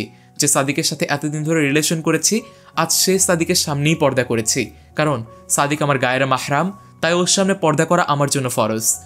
তোমার মেয়েকে দেখবে না মা, কালো পোশাকে তাকে কেমন দেখাচ্ছে। ও মা, তুমি কথা বলছো না কেন মা? প্লিজ কথা বলো মা। সাদিয়া আল্লাহর কাছে সাহায্য চায় তার মায়ের জন্য। রাত যত গভীর হচ্ছে, তাহাজ্জুদ সালাতে দাঁড়িয়ে পড়ে নাফিসা। শাশুড়ির জন্য কষ্টে বুকে ফেটে যাচ্ছে তার। আল্লাহকে বলে, হে আল্লাহ, আমার মাকে তুমি নিও না। নিজের মাকে ছেড়ে এসেছি, তখন এই মাও তো আমার। তার স্মৃতিগুলো যে আমার চোখের মণিকোঠায় ভাসছে, জানি না তার সাথে কোনো অন্যায় করেছি কিনা। তার কাছে একটু ক্ষমা চাওয়ার সুযোগ করে দাও মালিক। হে মালিক, এত তাড়াতাড়ি তুমি ওনাকে আমার মাছ থেকে নিয়ে যেও না। নাফিসা আর নীরবে কাঁদতে পারে না। আস্তে আস্তে সে ফুফিয়ে ফুফিয়ে কাঁদতে শুরু করে। নাফিস ছুটে আসে নাফিসার কান্নার শব্দে। নাফিসার কান্নার শব্দ শুনে নাফিস বলতে লাগলো, এই মেয়ে, আপনি এত নাটক জানেন? তা আমি আগে জানতাম না। এত নাটক কেন করছেন আপনি? আপনি কোথায় আছেন সেটা ভুলে যাচ্ছেন কেন? আপনি এখন হাসপাতালে আছেন। এখানে চিৎকার করে মানুষকে বোঝাতে যাচ্ছেন যে শাশুড়ি মাকে আপনি কতটা ভালোবাসেন। এসব নেকা কান্না আমার সামনে একদম কাঁদবেন না। আমার এসব ভালো লাগে না। হঠাৎ নাফিসের চোখে আসে নাফিসার হাতে পড়া ফুসকার দিকে। হাতে ফুসকার কারণ যে নাফিসা হাত মোজা পরেনি তা বুঝলো নাফিস। নাফিসার হাতটি ধরে বলল, সরি, আগের দিন আপনার হাতে গরম চা ফেলা আমার উচিত হয়নি। আপনার হাতে ফোসকা পড়ে গেছে, তা আমি একটুও খেয়াল করিনি। হাতে কিছু লাগিয়েছেন? নাফিসা উত্তরে বলল, হাতের ক্ষত দেখে কি হবে? মনের মধ্যে যে বিশাল ক্ষত রয়েছে, সেই ক্ষত তো কেউই দেখে না। মনের অতল সাগরে হাবুডুবু খাওয়া মানুষগুলোকেও কেউই দেখে না। শুধু শুধু সামনে ক্ষত বিক্ষত মানুষটাকেই সবাই দেখতে পায়। তাই মনের ভিতরে যে গভীর ক্ষত সৃষ্টি রয়েছে, সেই ক্ষতের কাছে সামান্য হাতের ফোসকা তো কিছুই না। আমার কিছুই লাগবে না। এটা বলেই নাফিসা ওখান থেকে উঠে তার শাশুড়ির রুমের সামনে চলে গেল। নাফিসার দিকে তাকিয়ে মনের অজান্তেই তার চোখের পানি ফেলে যাচ্ছে আর ভাবছে, আমি সত্যিই অনেক খারাপ। তোমার মতো মেয়ের সাথে আমি বারবারই খারাপ ব্যবহার করি, বারবার ভুল বুঝি। তোমাকে একটুও বুঝতেই চাই না, শুধুই তোমাকে কষ্ট দিয়ে ফেলি। সাদিয়া সাদিকের সামনে মুখ ঢেকে হাসপাতালের সোফার উপর বসে আছে আর বলছে, সাদিক, আমি তোমার সাথে আমার বিয়ের কথা আমার ভাবিকে বলবো। মা সুস্থ হলে আমার ভাবি আর মাকে বুঝাবে। আর আজ থেকে আমার সাথে তোমার সকল যোগাযোগ বন্ধ, কারণ ইসলামে গায়রে মাহরামের সাথে অপ্রয়োজনীয় কথা বলা নিষেধ আছে। সাদিয়া, আমিও এবার থেকে চেষ্টা করব ইসলামের পথে চলার, আল্লাহকে খুশি করার। তোমার কথাও আমি বলবো বাড়িতে। যদি দুই পরিবারের সম্মতি থাকে তাহলে আমাদের বিবাহ হবে, অন্যথায় আল্লাহর আদেশ আমরা মেনে নিব। আজ আসি, আন্টিকে আমার সালাম জানিও। কথাটি বলেই সাদিক সেখান থেকে চলে গেল। এদিকে আবদুল্লাহর স্কুল থেকে ফোন আসলো। নাফিসের ফোনটা আবদুল্লাহর কাছে থাকায় আবদুল্লাহ ফোন রিসিভ করে। আবদুল্লাহর প্রিন্সিপাল স্যার তাকে ফোন করে বলে, আবদুল্লাহ, এবার কুরআন প্রতিযোগিতায় তুমি ফার্স্ট হয়েছ, কিন্তু নাম্বার হিসাব করতে ভুল করেছিলাম আমরা, এজন্য আমরা তোমাকে ফার্স্ট করতে পারিনি। কিন্তু চিন্তা করো না, আমরা তার জন্য তোমাকে অবশ্যই পুরস্কৃত করব ইনশাআল্লাহ। কথা শেষ করে প্রিন্সিপাল স্যার ফোন কেটে দিল। আবদুল্লাহ সাথে সাথে ছুটে গিয়ে তার মাকে সব কথা জানালো। নাফিসা এমন খুশির খবর শোনার সাথে সাথে একটা সিজদা দিল। নাফিসা সাদিয়ার কাছে গিয়ে বসলো। গিয়ে দেখে সাদিয়া তার মায়ের জন্য কাঁদছে। নাফিসা যাওয়ার সাথে সাথে তাকে বুকে জড়িয়ে ধরে আরো জোরে জোরে কাঁদতে থাকে। নাফিসা সাদিয়াকে সান্ত্বনা বাণী শুনিয়ে বলে, তুমি কেঁদো না বোন আমার। আল্লাহ যে মুমিন বান্দাদের হতাশ হতে নিষেধ করেছেন, মুমিন ব্যক্তি কখনো হতাশ হয়েও না। তুমি তো নিশ্চয়ই জানো দুনিয়াটা মুমিনের জন্য জেলখানা আর কাফেরদের জন্য জান্নাত। এই দুনিয়ায় কোনো ব্যক্তি দুঃখ কষ্ট ছাড়া প্রকৃত ইমানদার হতে পারে না। আল্লাহর উপর ভরসা রাখো আর আল্লাহর কাছে দোয়া করো, নিশ্চয়ই আল্লাহ আমাদের সহায় হবেন। আল্লাহর কাছে হাজারো শুকরিয়া, তিনি আমাকে তোমার মতো একটা ভাবি দিয়েছেন। দেখো মা, ও আর তোমার সাথে খারাপ আচরণ করবে না। আরে পাগলি মেয়ে, এমন কথা বলতে নেই। মা কি আমার সাথে খারাপ আচরণ করে নাকি? মা তো আমায় শাসন করে। সন্তানরা ভুল করলে মায়েরা শাসন করবে, এটাই কি স্বাভাবিক না? সত্যি ভাবি, তোমার কোনো তুলনাই হয় না। আর আমি কি না তোমাকে ভুল বুঝে তোমার থেকে দূরে সরে গিয়েছিলাম? আজকে তুমি আমাকে ক্ষমা করে দিও ভাবি। আমি আর কখনো তোমার সাথে খারাপ আচরণই করব না। হয়তো বিপদের মধ্যে না পড়লে আমি বুঝতেই পারতাম না সত্যের পথ কোনটা, মুক্তির পথ কোনটা। এতদিন মিছে দুনিয়ার পিছনে সময় ব্যয় করেছি ভাবি। তুমি ঠিকই বলেছিলে, অতীত নিয়ে আর চিন্তা করো না, আল্লাহর উপর ভরসা রাখো আর মায়ের জন্য টেনশন করো না, মা ইনশাল্লাহ সুস্থ হয়ে যাবে। দুজনের কথোপকথনের মাঝখানে সেখানে ডাক্তার চলে আসে। ডাক্তারকে সাদিয়া জিজ্ঞেস করে আমার মায়ের কি খবর। ডাক্তার জানায় ওনার রক্তের গ্রুপ যেহেতু বি নেগেটিভ, সেহেতু ওনার বি নেগেটিভ রক্তের প্রয়োজন। নেগেটিভ গ্রুপের রক্ত আছে কি আপনাদের? সাদিয়া বলে উঠল একজনেরই ছিল। কিন্তু তখন নাফিসা বলল কার? আমার হিমু ভাবির, কিন্তু আজ তো সে আর নেই। আর বলল কিন্তু কোথায় পাবো এই রক্তের গ্রুপ? আমাদের কারোই তো এই রক্তের গ্রুপের সাথে মায়ের রক্তের গ্রুপ মেলে না। এখন তাহলে কি হবে? হে আল্লাহ, তুমি রক্ষা করো, তুমি চিন্তা করো না সাদিয়া, আল্লাহ কোনো না কোনো একটা ব্যবস্থা নিশ্চয়ই করে দেবেন। আচ্ছা ডাক্তার সাহেব, আমার রক্তের গ্রুপটা একটু পরীক্ষা করুন তো, আমি জানি না আমার রক্তের গ্রুপ কি। ডাক্তার তখন বলল এত রাতে তো পরীক্ষা হবে না, কালকে নিশ্চয়ই হবে, আর আমার তো অন্য একটি অপারেশনও আছে। সাদিয়া, নাফিস ও নাফিসা তাদের মায়ের রুমে গেল মাকে দেখতে। নাফিসা বলল কাল রক্ত পরীক্ষা করার পরে যদি দেখি আমার রক্তের গ্রুপ মায়ের সাথে মিলে যাচ্ছে, তাহলে আমি ইনশাল্লাহ কাল মাকে রক্তই দিব। একথা শোনার পর নাফিস বলল তোমার কোনো অধিকার নেই আমার মাকে রক্ত দেওয়ার। কথাটি বলার সাথে সাথেই নাফিস নাফিসাকে ধাক্কা দেয়। ধাক্কা দেওয়ার সাথে সাথেই নাফিসার মুখের নিকাবটা পড়ে যায়। তৎক্ষণাৎ নাফিস বলে উঠল তুমি? আর সাদিয়া বলে উঠল তার মানে আমি ভূত দেখিনি, কিন্তু এটা কি করে সম্ভব? তার মানে ভাবি বেঁচে আছে? কিন্তু ওই খাত থেকে পড়লে তো কারোই বাঁচার কথা না। আসলে সবকিছুই আল্লাহর ইচ্ছা ভাইয়া। ওই যে কথায় আছে না, রাখে আল্লাহ মারেকে আর মারে আল্লাহ রাখেকে। নাফিস হিমুকে দেখে কথা বলার শক্তি হারিয়ে ফেলে। নাফিসা অপর পাশ থেকে বলে উঠল আমি কি অধিকার রাখি না মাকে রক্ত দেওয়ার? নাফিসার কথায় নাফিস বাস্তবতায় ফিরে আসলো, সাথে সাথে একটা সিজদা দিল আর নাফিসাকে বলল নিশ্চয়ই, কেন নয়, তুমি তো আমার মাকে রক্ত দিবে, তুমি ছাড়া আর কে দিবে? নাফিসার সাথে হঠাৎ এত ভালো ব্যবহার কিছুতেই নাফিসা যেন মেনে নিতে পারছে না। তবুও আর কথা বাড়ালো না। পরের দিন, আজ নাফিসার রক্ত পরীক্ষার দিন। যদি গ্রুপ মিলে যায় তাহলেই সে তার শাশুড়ি মাকে রক্ত দিবে। রক্ত পরীক্ষা করা হলো আর যথারীতি রক্তের গ্রুপ রেহানা বেগমের গ্রুপের সাথে মিলে গেল। নাফিসা আলহামদুলিল্লাহ বলল। নাফিসাকে নিয়ে যাওয়া হলো রক্ত দেওয়ার জন্য। রক্ত দেওয়া নেওয়ার প্রক্রিয়া শেষ হলো। এদিকে আবদুল্লাহ ছুটে এসে বলল আব্বু, কুরআন প্রতিযোগিতায় আমি ফার্স্ট হয়েছিলাম, স্যাররা একটু ভুল করে ফেলেছিল। আবদুল্লাহ কথা শুনে নাফিস মনে মনে ভাবলো আমি তো আর জানতাম না তুমি আমার হিমু। আমার হিমু যে কখনো কারো ক্ষতি চায় না, শুধু শুধু ওকে নাফিসা ভেবে ভুল করেছি আমি। কত খারাপ ব্যবহার করেছি আমি ওর সাথে, ইস। তারপর বলল আলহামদুলিল্লাহ আব্বু সোনা, আল্লাহর কাছে শুকরিয়া সিজদা দিয়েছো তুমি? জি আব্বু, আমি শুকরিয়া সিজদা দিয়েছি। আবদুল্লাহ, তোমার দাদির কি অবস্থা? দাদি এখন অনেক ভালো আছে আব্বু, ডাক্তার বলেছে কয়েকদিন বেড রেস্টে থাকলেই ঠিক হয়ে যাবে ইনশাআল্লাহ। বাবা ছেলের কথোপকথনের মধ্যে ডাক্তার এসে বলল আপনারা এবার পেশেন্টের সাথে দেখা করতে পারেন। রেহানা বেগমের সাথে আবদুল্লাহ, সাদিয়া আর নাফিস দেখা করতে গেল। রুমে ঢুকতে না ঢুকতেই তারা সুন্দর একটা মুহূর্ত দেখল, যা দেখে আড়ালে লুকিয়ে গেল সবাই। তাদের নজরে এলো শাশুড়ি বৌমায়ের সুমধুর কথোপকথন। রেহানা বেগম নাফিসাকে বলল মারে, আমার জন্য নিজের শরীর অসুস্থ করলি কেন তুই? মা, আপনি এমন কথা কেন বলছেন? তা নয় তো কি, নিজের শরীরের রক্ত কেন খরচ করলি? মা, রক্ত দিলে কখনো রক্ত কমে যায় না মা, বরং রক্ত দিলে রক্ত বাড়ে। নাফিসা মা, তুই আমায় ক্ষমা করে দিস রে। আমি এতদিন তোর সাথে অনেক অন্যায় করেছি, আর তোর জন্য আমি শাস্তিও পেয়েছি। আমার কাছে ক্ষমা চেয়ে লজ্জা দিবেন না মা। সন্তানেরা অন্যায় করলে মায়েরা শাসন করবে, এটাই স্বাভাবিক। জানিস নাফিসা, আমার বারবার মনে হচ্ছে তোকে কখন বুকের মধ্যে নিব, কখন আমার এই স্যালাইন খুলে দিবে, আর কখন আমি তোকে আমার নিজের মেয়ের মতো করে আদর করব। শাশুড়ি বউয়ের কথোপকথনের মধ্যেই সবাই ঘরে ঢুকে গেল। সাদিয়া ভিতরে ঢুকেই তার মাকে জড়িয়ে ধরল। রেহানা বেগম সাদিয়াকে দেখে অনেক অবাক হলো, কারণ সাদিয়া ছিল কালো পোশাকে সজ্জিত। তিনি বুঝছেন সাদিয়াকেও আল্লাহ রহমত করেছে। সাদিয়া তার মাকে বলল মা, তুমি বাড়ি চলো, আমি সব ঘটনা তোমাকে খুলে বলবো। তার আগে এটুকু জেনে রেখো, তুমি সোনার টুকরা বউ এনেছো। এতদিন ভুলের মধ্যে ডুবেছিলাম, কিন্তু আজ সঠিক পথ পেয়েছি। ইসলাম যে এত শান্তির তা আমি আগে কখনোই বুঝিনি মা। আজ নিজেকে অনেক সুখী মনে হচ্ছে। এদিকে নাফিসা উঠে ওয়াশরুমে গেলে নাফিস বলতে থাকে মা, তুমি ওর মুখ আজ প্রথমবারের মতো দেখলে ওকে চিনতে পারছো তো? চিনেছি, কিন্তু ওকে কিছু বুঝতে দিলাম না। আচ্ছা নাফিস, ওর কি কোনো স্মৃতি নেই? আমার তো তাই মনে হয়। ভাইয়া, ভাবি আসলে ভাবিকে হিমু বলে ডাক দিও তো প্লিজ। হ্যাঁ নাফিস, আমিও ওকে হিমু বলে ডাক দিব, দেখি ও কি করে। নাফিসা চলে আসলে নাফিস বলে হিমু, এতদিন কোথায় ছিলে তুমি? তুমি জানো না আমি তোমাকে কতটা ভালোবাসি? হিমু? কোথায় হিমু? কেন তুমি? না, ওই নাম আমার সামনে আর কখনো বলবেন না, আমি সহ্য করতে পারি না, আমার মাথা ব্যথা করে। আপনারা কেন বোঝেন না? বারবার কেন আমার সামনে ওই নামটাই উচ্চারণ করেন? আমার খুব কষ্ট হয় সেই নামটা শুনলে, বুকের পাঁজরে ব্যথা করে। আর কখনো ওই নামটা উচ্চারণই করবেন না। নাফিসার কথা শুনে সবার আর বুঝতে বাকি রইল না যে নাফিসার স্মৃতি নেই। তাই এবার নাফিসা ভেবেই তার সাথে কথা বলা শুরু করলো। এদিকে নাফিসা আবার জ্ঞান হারিয়ে ফেললো। ডাক্তার ডাকা হলো আর সব খুলে বলা হলো ডাক্তার সাহেবকে। ডাক্তার বলল ওনার অতীত নিয়ে ওনাকে কখনোই বিরক্ত করবেন না, ওনাকে জিজ্ঞেস করবেন না, কারণ তাতে উনি আরও কষ্ট পাবেন। একটা নির্দিষ্ট সময় হয়তো ওনার সব কিছু মনে পড়ে যাবে। এতদিন পরে হারানো জীবনসঙ্গিনীকে পেয়ে এভাবে দেখতে হবে তা নাফিস কল্পনায় ভাবেনি। আল্লাহর কাছে বারবার দোয়া করতে থাকে। এ বিশ্বাস তার মনে জন্মে গেছে যে আল্লাহই উত্তম পরিকল্পনাকারী। নাফিসার জ্ঞান ফিরে আসলে নাফিসাকে বলে, আমায় তুমি ক্ষমা করে দিও নাফিসা, আর কখনো তোমার সাথে আমি খারাপ ব্যবহার করব না। তোমাকে আমি স্ত্রীর মর্যাদা দিলাম।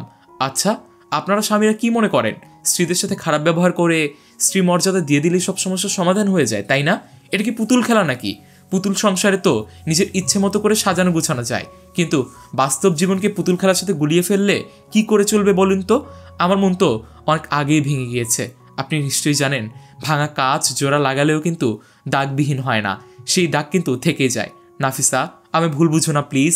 আমি কাউকেই ভুল বুঝি না, ঠিকই বুঝছি আপনাকে, কিন্তু উল্টো আপনি আমায় ভুল বুঝছেন। নাফিসা মনে মনে বলল, সেদিন যে মেসেজ আমি দেখেছিলাম সেটা তো আমি ভুলিনি, আপনি তাও আবার জান পাখি নিকনাম দিয়ে সেভ করে রেখেছেন। আমি কি করে ভুলবো সেসব কথা? যেদিন আপনি সব সত্যি আমাকে নিচ থেকে এসে আমার সামনে বলবেন, সেদিনই আপনার সাথে ঘর বাঁধার স্বপ্ন আমি দেখব, তার আগে নয়। এদিকে নাফিসার শাশুড়িকে বাড়ি নিয়ে যাওয়া হলো। যখন জোহরের ওয়াক্ত হলো, জোহরের নামাজ পড়ে একটু কোরআন তিলাওয়াত করতে যাবে, কিন্তু উনি পারছেন না কোরআন তিলাওয়াত করতে। পারবি না বা কি করে? উনি সব কিছুই ভুলে গিয়েছেন। ছোট্টকালে শিখে রেখেছেন, আর্তচর্চা করেনি। অল্প কিছু আরবি অক্ষরই মনে আছে, তাই তিনি বসে বসে কাঁদছেন। তার কান্নার শব্দ শুনে নাফিসা ঘরে ছুটে আসলো আর কান্নার কারণ জিজ্ঞেস করলে বলল, নাফিসা, আমি আর অক্ষর চিনতে পারছি না, পড়বো কি করে রে মা? সেই ছোটকালে শিখেছিলাম, মক্তবে গিয়ে আর কখনই পড়া হয়নি। আমার কি হবে রে নাফিসা? এবার আমি কি করব? মা, আমি আপনাকে শিখিয়ে দিচ্ছি, আপনি চিন্তা করবেন না। আসলে কোরআন শিখে ভুলে যাওয়া ঠিক না, কিন্তু আপনি আপনার ভুল বুঝতে পেরেছেন, তাই তওবা করুন আল্লাহর কাছে। আর তারপর শুরু হলো শাশুড়ি বউয়ের ভালোবাসার গল্প। কিন্তু দিন যায় মাস যায়, স্মৃতি ফিরে আসে না নাফিসার। নাফিসা ও নাফিসকে ভুল বুঝে বসে আছে। নাফিস ছাদে গিয়ে বসে আছে আর ভাবছে, এই সাজানো ফুল বাগানের প্রতিটি গাছে তোমার ছোঁয়া লেগে আছে। তুমি কি করে ভুলে গেলে আমায়? তুমি কি বোঝো না তোমার জন্য প্রতিটি রাত আমি কত কষ্টে কাটিয়েছি, কত বালিশ ভিজিয়েছি? সেই কষ্ট আজও ভুলতে পারিনি। তাই তো তোমাকে নাফিসা ভেবে মেনে নিতেই পারিনি। আজ তুমি কাছ থেকেও কত দূরে আমার থেকে।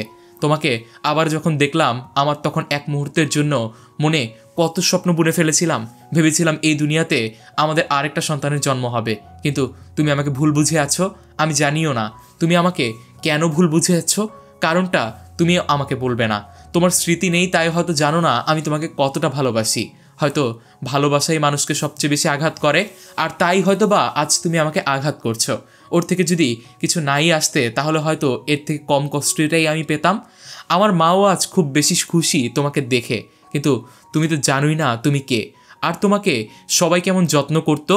তোমাকে দেখে মানুষগুলো নতুন করে বিশ্বাস করতে শুরু করেছিল, সবার মনের ক্ষত শুকিয়ে গিয়েছিল তোমাকে দেখে, কিন্তু তুমি তো আর তোমার মধ্যে নেই। তাই হয়তো সবাইকে মেনে নিতে পারলেও আমাকে মেনে নিতে পারছো না। আমার স্বপ্নের রাজ্যে যে শুধু তুমি। তোমাকে হারিয়ে যে কষ্ট আমি পেয়েছিলাম, তার থেকে বেশি কষ্ট আজ আমি পেয়েছি। আজ সামনে থেকে যা কিছু ঘটছে তা মেনে নিতে আমি পারছি না। অবশ্য আমি যা কষ্ট পেয়েছি তার থেকে ডাবল কষ্ট আমি তোমাকে দিয়েছি।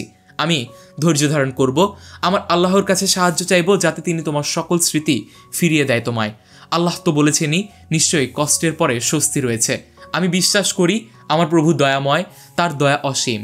তিনি নিশ্চয়ই সব কিছু জানেন এবং বুঝেন। তিনি যখন তোমাকে বাঁচিয়ে রেখেছেন, তখন আমাদের ভালোবাসাকেও মৃত হতে দিবেন না ইনশাআল্লাহ। হঠাৎ কল্পনার জগৎ থেকে চলে আসলো নাফিসা পিছন থেকে নাফিসকে দেখে। সে আবারও মনের ভুলে তাকে হিমু বলে ডাক দিল।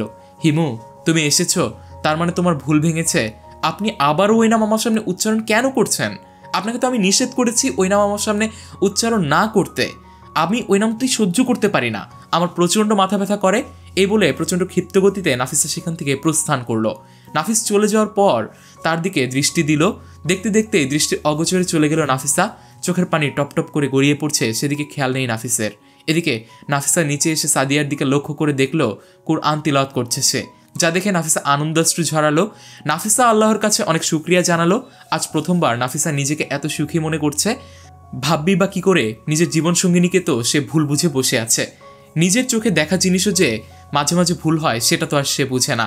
আগে তো ঘুমটার আড়ালে কাঁদতে পারতো, কিন্তু আজ তাও পারবে না, তাই সে কান্না চেপে বসে আছে। আর চাপা কান্নার কষ্টটা যে আরও প্রকট হয়। আবদুল্লাহ ছুটে আসে নাফিসার কাছে আর বলে, আম্মু আম্মু, আজ আমার নতুন কিছু খাবার তৈরি করে দিবে, আমি একটু খাবো। হ্যাঁ আব্বু, আমি রান্নাঘরে যাচ্ছি। সাদিয়া মনে মনে ভাবে, ভাবি তুমি যদি জানতে এটা তোমার নিজের ছেলে তাহলে তুমি কত খুশি হতে। হে আল্লাহ, হেদায়েত দান করো তুমি আমার ভাবিকে, যাতে ভাবি চিনতে পারে আমাদের সবাইকে, ভাইয়াকেও। সাদিয়া নাফিসকে খুঁজতে খুঁজতে ছাদে চলে গেল। সেখানে গিয়ে দেখে নাফিস বসে বসে কাঁদছে। সাদিয়া তাকে বলল, ভাইয়া রে, তুই কাঁদিস না ভাইয়া, দেখিস আল্লাহ সব কিছু ঠিক করে দিবে। আচ্ছা ভাইয়া, এমন কিছু একটা আমাদের করতে হবে যাতে ভাবির পুরনো সব স্মৃতি মনে পড়ে যায়। আচ্ছা ভাইয়া, ওর জন্মদিন পালন করলে কেমন হয়? তুই তো জানিস ভাবি জন্মদিন পালন করতে কতটা পছন্দ করে। নাউজুবিল্লাহ, ভাইয়া তুই এটা কি বলছিস? ইসলামে জন্মদিন পালন করা হারাম। ভাবি আগের থেকে কত পরিবর্তন হয়ে গেছে সেটা তুই দেখতে পাচ্ছিস না ভাইয়া? ভাবি তো এটা দেখলে রেগে যাবে, তখন হিতে বিপরীত হয়ে যেতে পারে। তাছাড়া ইসলাম বিরোধী কোনো কাজ করা যাবে না রে ভাইয়া। আমি আর কিছুই ভাবতে পারছি না রে বোন। আল্লাহর কাছে সবচেয়ে বেশি সাহায্য চাচ্ছি, দেখি আল্লাহ কোনো না কোনো ব্যবস্থা নিশ্চয়ই করে দিবেন। হ্যাঁ ভাইয়া, আমাদের রব আছেন, তিনি এতদিন ভাবিকে পরীক্ষা করেছেন আর এখন আমাদের পরীক্ষা করছেন। আল্লাহ তো প্রত্যেক মুমিন ব্যক্তিকেই পরীক্ষা করেন, পরীক্ষা ছাড়া কেউ উত্তম জিনিস পায় না রে ভাইয়া। আর কত পরীক্ষা দিব রে বোন? 11-12 বছর ধরেই তো হিমুকে হারানোর যন্ত্রণায় কাতর হয়ে আছি। ছি, এমন কথা বলো না ভাইয়া। তুই তো জানিসই আইয়ুব আলাইহিসসালামের কি অবস্থা হয়েছিল। 18 বছর ধরে যিনি অসুস্থ ছিলেন, মানুষ তার থেকে মুখ ফিরিয়ে নিয়েছিল, তার স্ত্রী তার পাশে ছিল, সারা শরীর পোকায় ভরে গিয়েছিল। কই, তিনি তো কখনো বলেননি আর কত পরীক্ষা দিব, বরং ধৈর্যের উপর অটল ছিলেন তিনি। বুঝলি ভাইয়া? আমার বোনটা এত কিছু শিখছে কবে থেকে রে? আমার এই মিষ্টি ভাবিটার জন্যই রে ভাইয়া। আমার মিষ্টি ভাবিটার থেকে অনেক কিছুই শিখছি আমি। কিন্তু তোর ভাবির কি হলো বলতো? আমায় কেন সে ভুল বুঝছে? তার না হয় স্মৃতি নেই মানলাম, কিন্তু যখন তাকে নাফিসা হিসেবে আমার স্ত্রী মর্যাদা দিতে যাচ্ছি সেটাও সে মেনে নিতে পারছে না। জানি না ভাইয়া ভাবি কেন এমন করছে। যাই হোক, কিছু একটা করতেই হবে যাতে ভাবির পুরনো স্মৃতি সব মনে পড়ে যায়। সাদিয়া বোন আমার, মাথায় একটা বুদ্ধি এসেছে, জানি না এতে কাজ হবে কিনা, আল্লাহ ভরসা। কি বুদ্ধি ভাইয়া? একদিকে সাদিয়া ঘরে গিয়ে নাফিসার লাইব্রেরি থেকে একটা বই নিয়ে খুলে দেখলে পায় বইয়ের ভিতরে গোলাপের পাপড়ি, যা দেখে সে ভাবে বোধহয় অন্য কেউ দিয়েছে। তাই ভেবে সে আরও কাঁদতে থাকে। কাঁদতে কাঁদতে সাদিয়ার ঘরের দিকে যায়। আলমারির উপর যা দেখে তা দেখে নাফিসা চমকে ওঠে। সে বলে ওঠে, হায় আল্লাহ, এটা কি করে সম্ভব? আমার বেপর্দা ছবি, তাও আবার আমার ঘরে বাঁধানো আছে। কি করে সম্ভব? আমি বিনা প্রয়োজনে ছবি তুলি না। হে আল্লাহ, আমি এমন ছবি কখন উঠিয়েছি, তাও আবার এদের কাছে আছে? আমি তো নিজেকে কালো রঙে রাঙিয়ে নিয়েছি অনেক আগেই। তাহলে না, আর ভাবতে পারছি না, সব এলোমেলো লাগছে। আমি ভুল দেখছি না তো? হতেই পারে এটা তার আগের বউয়ের ছবি। পৃথিবীতে তো একরকম মানুষ একজনই নয়, কিন্তু কিছু না কিছু মিল থেকেই যায়। হয়তো এজন্য আমায় উনি হিমু ভেবে ভুল করছেন। তাছাড়া হিমু আপুকেও তো উনি ভালোবাসেন না। যদি ভালোবাসতেন তাহলে কি অন্যের সাথে পরকীয়া করতে পারতেন? ও, তার মানে তো আমি এখন ওনার কাছে হিমু, আর এজন্যই আমার প্রতি এত ভালোবাসা দেখাচ্ছেন। নাফিসাকে তিনি ভালোইবাসেন না, হিমুকেই তো ভালোবাসেন। তার মানে উনি আমাকে ওনার স্ত্রীর মর্যাদা দেয়নি। আমি ওনার প্রতি একটু দুর্বল হওয়া শুরু করেছিলাম। বারবার আমি ভুল করছি, বারবার আমি ভাবছি আমি ওনার যোগ্য। আসলে আমি ওনার যোগ্যই না। ঠিক আছে, আমি আর ওনার যোগ্য হওয়ার চেষ্টাই করতে চাই না। আমি যেভাবে কষ্ট পাচ্ছি সেভাবেই কষ্ট পেতে চাই। আমি ওনাকে আজ বলেই দিব আমি হিমু নই, আমি হিমুর মতো দেখতে। এই বলে নাফিসা সাদিয়ার ঘর থেকে চলে গেল আর আবারও ছাদের উপর উঠে গেল। গিয়ে নাফিসকে বলল, আমি ছবি দেখেছি। নাফিস মনে মনে ভাবলো, তার মানে আমার বুদ্ধি কাজে লেগেছে। মনে মনে আনন্দিত নাফিস রং বেরঙের ছবি মনের খাতায় আঁকতে শুরু করলো। আহ, কত আশা আকাঙ্ক্ষা অনুভূতি সব নিমেষেই ধুলির সাথে মিশে যাবে না তো আর ভাবেনি নাফিস। এতদিন নাফিসার স্বপ্নগুলো দুঃস্বপ্ন হয়ে গেছে, আর এবার নাফিসের স্বপ্নগুলো দুঃস্বপ্ন হয়ে যাচ্ছে বারংবার। নাফিসা বলতে শুরু করলো, ছবিটাতে যে মেয়েটি আছে ওটা নিশ্চয়ই হিমু আপুর ছবি।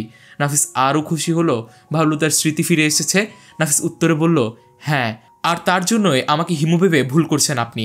আপনি নাফিসা ভেবে তো আমায় আর স্ত্রীর মর্যাদা দিতে চাননি। আসলে হিমু আপুর মতোই আমি দেখতে, কিন্তু আমি তো নাফিসা নই। আমায় হিমু ভেবে ভুল করবেন না প্লিজ। আমি আসি, আমার অনেক কাজ আছে। হিমু, যেও না তুমি, শোনো আমার কথাটা।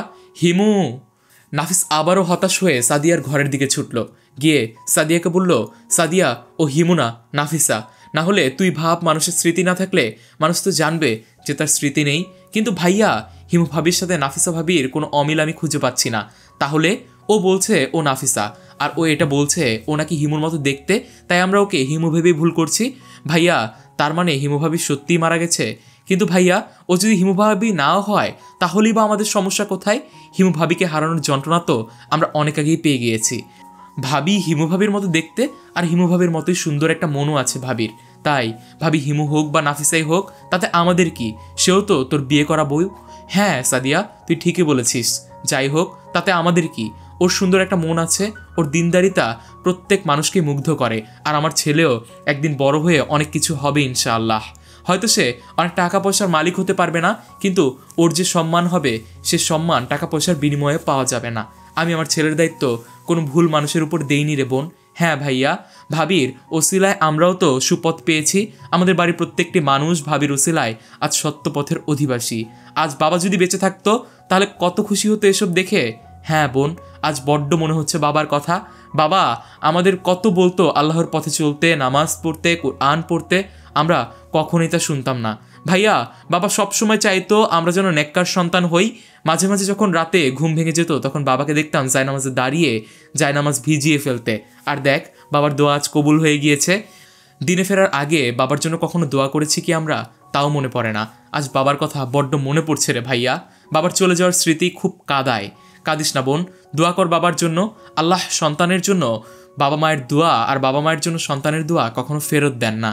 ভাই আর বোনের কথোপকথনের মধ্যে আব্দুল্লাহ উপরে উঠে আসলো আর বলল, ফুফি, আব্বু, আম্মু তোমাদের খেতে ডাকছে।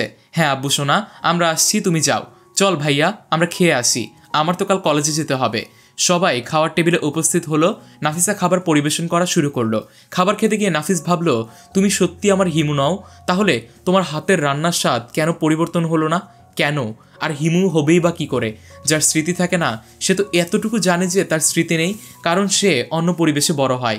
নতুন এক পরিবেশের মানুষগুলোই তাকে বুঝিয়ে দেয় তার আর স্মৃতি নেই। কিন্তু তুমি তো তেমন কিছুই বললে না। তবে হিমু চলে গেছে ঠিকই, কিন্তু আল্লাহ আমার হিমুর মতো আরেকটা স্ত্রী দান করেছেন, আলহামদুলিল্লাহ। তবে তুমি কবে ধরা দিবে গো রূপসী আমার মনের আঙিনায়? আমার স্মৃতি জুড়ে তো শুধুই তুমি। আমার নিঃশ্বাসে বিশ্বাসে শুধু তুমিই মিশে আছো। আমার মনের এই অবাক্ত বেদনা তুমি কেন বুঝো না? কেন ধরা দাও না তুমি এই হতভাগার কাছে? আমি কি এতটাই অযোগ্য? আমি কি তোমার স্বামী হওয়ার যোগ্যই নই? এমন সব সাত পাঁচ ভাবতে ভাবতেই নাফিসের গলায় খাবার আটকে যায় আর কাশতে থাকে। সে সময় নাফিসা ছিল রান্নাঘরে, দ্রুত উত্তেজিত হয়ে আসে আর বলে, আপনার কি হলো? আপনি ঠিক আছেন তো? ঠিক ছিলাম না, তবে এখন ঠিক আছি, আলহামদুলিল্লাহ। আলহামদুলিল্লাহ। আবদুল্লাহ স্কুলের উদ্দেশ্যে বের হয় আর সাদিয়াও বের হয় কলেজের উদ্দেশ্যে। সাদিয়া আজ আবারও পর্দা করে রাস্তায় বের হয়েছে। কত মানুষের কটু কথা শুনতে হয়েছে আজ তাকে আবারও, কিন্তু আজ সে আর দমে যায়নি। আজ সে বুঝেছে সফলতা পেতে গেলে কিছু মানুষের গালি নিশ্চিত। আজ সে বুঝেছে গোলাপের সৌন্দর্য কাঁটা আছে বলেই শোভা পায়। কাঁটা ছাড়া যেমন একটি গোলাপ মূল্যহীন, তেমন কঠিন বিপদ ছাড়া একটি জীবন মূল্যহীন। আল্লাহর পরীক্ষা ছাড়া কেউ তো আর এমনি এমনি জান্নাতে যাবে না। জাহান্নাম খুব সহজ, কিন্তু জান্নাত তো আর সহজ নয়। কেউ কেউ তাকে আন্টি, কাকিমা, গেয়ভূত, খ্যাত ইত্যাদি বলে সম্বোধন করছে, কিন্তু আজ সাদিয়ার কোনো রাগই হচ্ছে না। আজ সে সঠিক পথের খোঁজ পেয়ে গেছে। তাই শত মানুষের কটু কথা তার পথ থেকে আর সরতে দিবে না। বরং যত কটু কথা সে শুনছে তত বেশি ইমানের জোর খুঁজে পাচ্ছে সে। আজ তার সব থেকে বেশি খুশি সাদিয়া একটি কারণে। অন্য দিনের মতো কোনো যুবক তার দিকে আর আগের মতো চেয়ে নেই। আগে তো রাস্তার ছেলেগুলো তার দিকে লোলুপ দৃষ্টিতে তাকিয়ে থাকতো, আর এখন সেই ছেলেগুলোই পথ থেকে সরে দাঁড়াচ্ছে। এসব দৃশ্য দেখে সাদিয়া বড্ড খুশি হয়। আল্লাহর কাছে শুকরিয়া জানায় সে পথ চলতে চলতে একটা সময় কলেজে পৌঁছে যায় সাদিয়া। কলেজের প্রতিটা ছেলে মেয়ে তার দিকে অপলক দৃষ্টিতে চেয়ে আছে।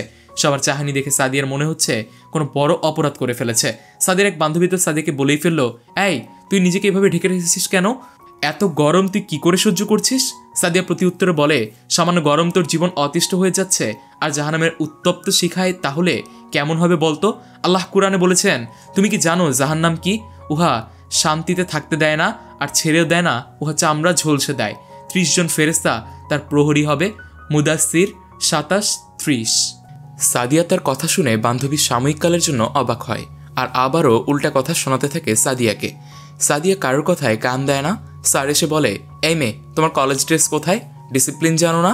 কাল থেকে কলেজ ড্রেস না পরলে কলেজ থেকে বের করে দিব। দেখো স্যার, আপনি কি জানেন একজন মুসলিম ড্রেস না পরলে কি হবে?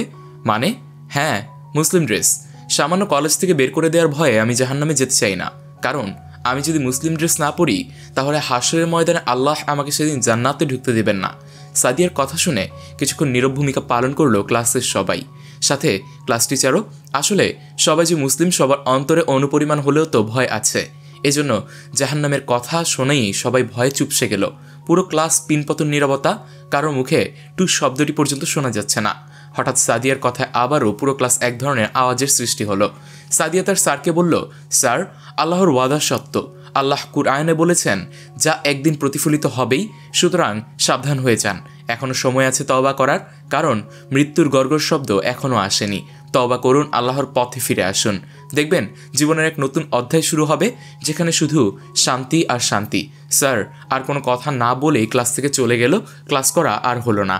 কলেজ টাইম শেষ করার পর সাদিয়া বাড়ি ফিরে আসলো। জোহরের নামাজের টাইম হলে নাফিস মসজিদে চলে গেল নামাজ পড়তে।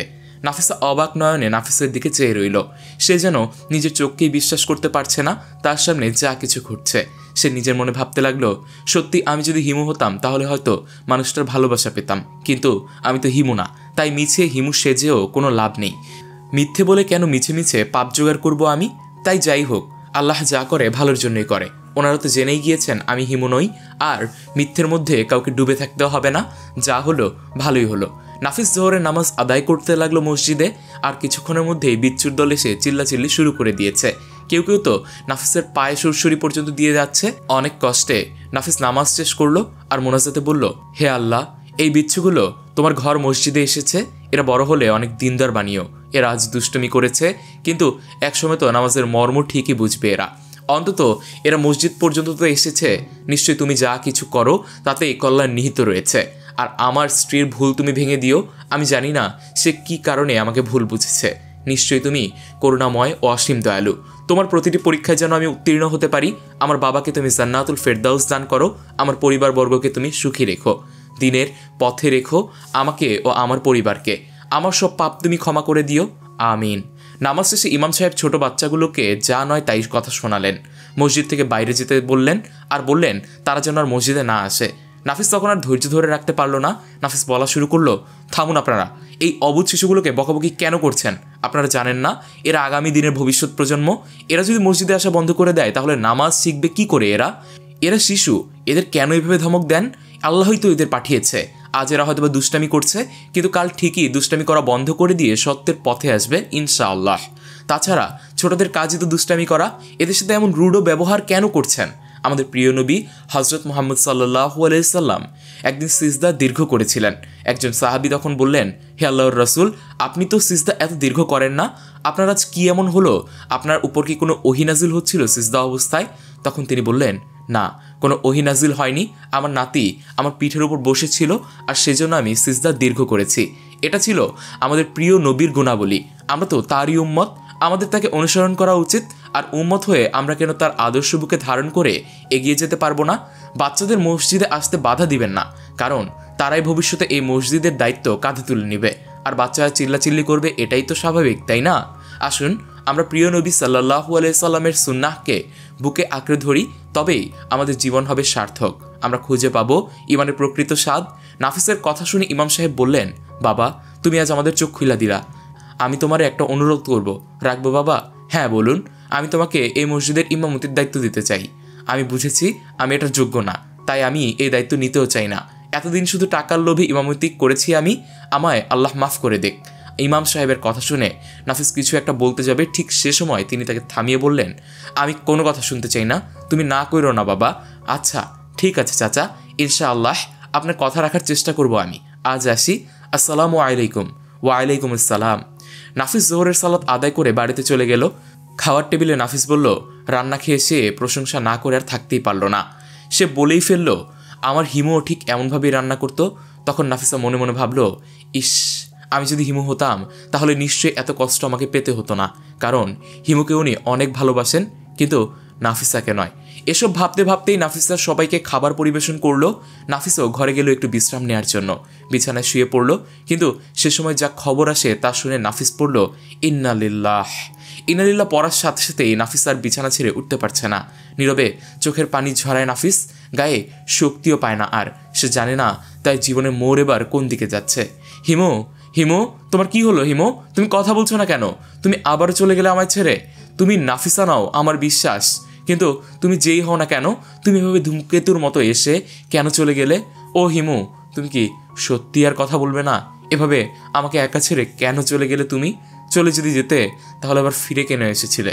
পাশ থেকে সাদিয়া বলে উঠল, ভাইয়া রে, তুই কাঁদিস না। কেউ মারা গেলে জোরে কাঁদতে নেই, এভাবে কাঁদলে যে মৃত মানুষ কষ্ট পায় ভাইয়া, কাঁদিস না এভাবে। প্রত্যেকে নীরব ভূমিকা পালন করছে। নাফিস কিছুতেই মেনে নিতে পারছে না চারিপাশে যা ঘটছে। কি করেই বা মেনে নিবে? যে মেয়েকে হারানোর যন্ত্রণায় এতদিন কাতর হয়েছিল, সেই মেয়েকেই আবার ফিরে পেয়ে হারিয়ে ফেললো। এর থেকে কঠিন যন্ত্রণা আর হয় না। হঠাৎই হিমু বলে চিৎকার দিয়ে ওঠে নাফিস, আর সাথে সাথেই তার ঘুম ভেঙে যায়। ফ্লোরে তাকিয়ে দেখে নাফিসা ঘুমিয়ে আছে। স্বস্তির নিঃশ্বাস ছাড়ে নাফিস। কিন্তু যে স্বপ্ন সে দেখেছে, সে স্বপ্নের দাগ তার হৃদয়ে কেটে যায়। নিজের মনে বিড়বিড় করে বলতে থাকে, তুমি সত্যিই কি আমার হিমু? না, তুমি নাফিসা। ঘড়ির কাঁটার দিকে তাকিয়ে দেখে রাত 3টা বাজে। আরও বেশি অবাক হয়ে যায়। তো অবাক তো হওয়ারই কথা, দুপুরে জোহরের নামাজ পড়ে ঘুমিয়েছে আর রাত 3টা বেজে গেছে। অনেক নামাজও কাজা হয়ে গেছে। খুব কষ্ট পায় নাফিস নামাজ আদায় করতে না পারায়। তাড়াতাড়ি উঠে কাজা আদায় করে নেয়। তাহাজ্জুদের সালাতেও দাঁড়িয়ে পড়ে। সালাত শেষে 2 হাত উঠিয়ে আল্লাহর কাছে কাঁদতে থাকে। 3 ওয়াক্ত নামাজ আদায় করতে না পারায় বড় অনুতপ্ত সে। মনে হচ্ছে কেউ তার বুকে ছুরি দিয়ে আঘাত করেছে। সে আঘাতে ক্ষত বিক্ষত হয়ে গিয়েছে। আর তার গোটা শরীরও আল্লাহর কাছে বড্ড কাতর অবস্থায় সে বলে, হে মাবুদ, আমায় ক্ষমা করে দিও। আমি ভুল করেছি। আমি আগে নামাজের মর্ম বুঝতাম না। আগে নামাজ যখন ঠিকঠাক মতো পড়তাম না, তখন বুঝতাম না নামাজের কী গুরুত্ব। কিন্তু আজ একটু নামাজ কাজা করেছি আর অনুতপ্ত এর আগুনে জ্বলে যাচ্ছি আমি। হে মালিক, আমাকে দয়া করো। আমার স্ত্রীকে একটু বোঝাও, আমি ওকে সত্যিই ভালোবাসি। ও আমাকে বারবার ভুল বুঝছে। আমি জানি মালিক, যে কষ্ট আমি ওকে দিয়েছি সে কষ্ট এর কোনো সীমা নেই। কিন্তু ওর তো সে ধরনের মেয়ে নয় যে আমাকে ক্ষমা করবে না। নিশ্চয়ই এর অন্য কোনো কারণ আছে, যে কারণে আমার থেকে দূরে থাকার এত চেষ্টা করছে। হে আল্লাহ, তুমি আমাকে সাহায্য করো, রহম করো আমার উপরে। কথা বলতে বলতে একসময় আবেগে জোরে কেঁদে ফেলে। ঈষৎ কান্নার শব্দ শুনে নাফিসের ঘুম ভেঙে যায়। ঘুম থেকে উঠে দেখে নাফিস বিছানায় নেই। নাফিসকে বিছানায় দেখতে না পেয়ে চিন্তায় পড়ে যায় মেয়েটা। পুরো ঘরটা চোখ দিয়ে বুলিয়ে নিতেই দেখতে পায় নাফিস 2 হাত তুলে কিছু একটা করছে। কিছু একটা আন্দাজ করে লাইট অন করে দেখে মোনাজাতে কাঁদছে নাফিস। নাফিসা নাফিসাকে দেখে চুপ করে থাকে। ফ্যালফেল করে দেখে নাফিসার দিকে। সেই চাহনিতে অনেক পুরনো আবেগ প্রকাশিত হওয়ার কথা ছিল। অনেক সুখ দুঃখ, হাসি কান্না, অনেক জমানো কথা, অনেক বুকের ব্যথা বোঝানোর ছিল। নাফিসের দিকে তাকিয়ে নাফিসা ভাবে, তুমি কি সত্যি আমাকে ভালোবাসো না? আমার সাথে কি সত্যি অভিনয় করো? আমি যে তোমাকে প্রচণ্ড ভালোবাসি। কিন্তু তুমি কি বলবে না নাফিসা, আমি হিমুকেও ভালোবাসি আর তোমাকেও? বলবি বা কী করে? অত বড় মিথ্যা কথা বলার সাহসও তো তোমার হয়নি। নাফিস ভাবতে থাকে, এত কিছু দেখার পরেও আমায় দূরে সরিয়ে রাখবে? কিন্তু কেন তুমি বুঝতেই পারছো না? তোমাকে এই কয়েকদিনে আর অনেক বেশি ভালোবেসে ফেলেছি আমি। তোমাকে ছাড়া যে আমার খুব কষ্ট হয়। তুমি আমাকে আর কতই বা আঘাত করবে? বিশ্বাস করো, এ আঘাত সহ্য করার ক্ষমতা আমার নাই। হিমুকে হারিয়ে আমি আজ অনেক ব্যথা পেয়েছি। আজ নিয়তি আমাকে আবারও সেই ব্যথা ফিরিয়ে দিয়েছে। একটা সময় জোরে বলে উঠল, তুমি কি সত্যি আমার হিমু নও? কেন? হিমু হলে কি আমায় ভালোবাসতেন, স্ত্রীর মর্যাদা দিতেন? আমি নাফিসা, এটাই কি আমার দোষ? কেন? তুমি বিশ্বাস করো, তুমি যেই হও না কেন, আমার তাতে কোনো সমস্যা নেই। তুমি শুধু একটু আমায় কি হলো? থেমে গেলেন কেন? বলুন, কি বলছিলেন? না, কিছু না। আমার ঘুম পাচ্ছে, আমি ঘুমাবো। আমায় ঘুমাতে দাও। আর কথা না বাড়িয়ে নাফিস বিছানায় শুয়ে পড়ল। সাথে সাথে তার চোখে ঘুমও চলে আসলো। কিন্তু ঘুম নেই নাফিসার চোখে। সেও উঠে তাহাজ্জুদ পড়ে নিল। পড়ে কোরআন তিলাওয়াত করতে থাকলো। আর তিলাওয়াতের সুরেই ঘুম ভেঙে যায় নাফিসের।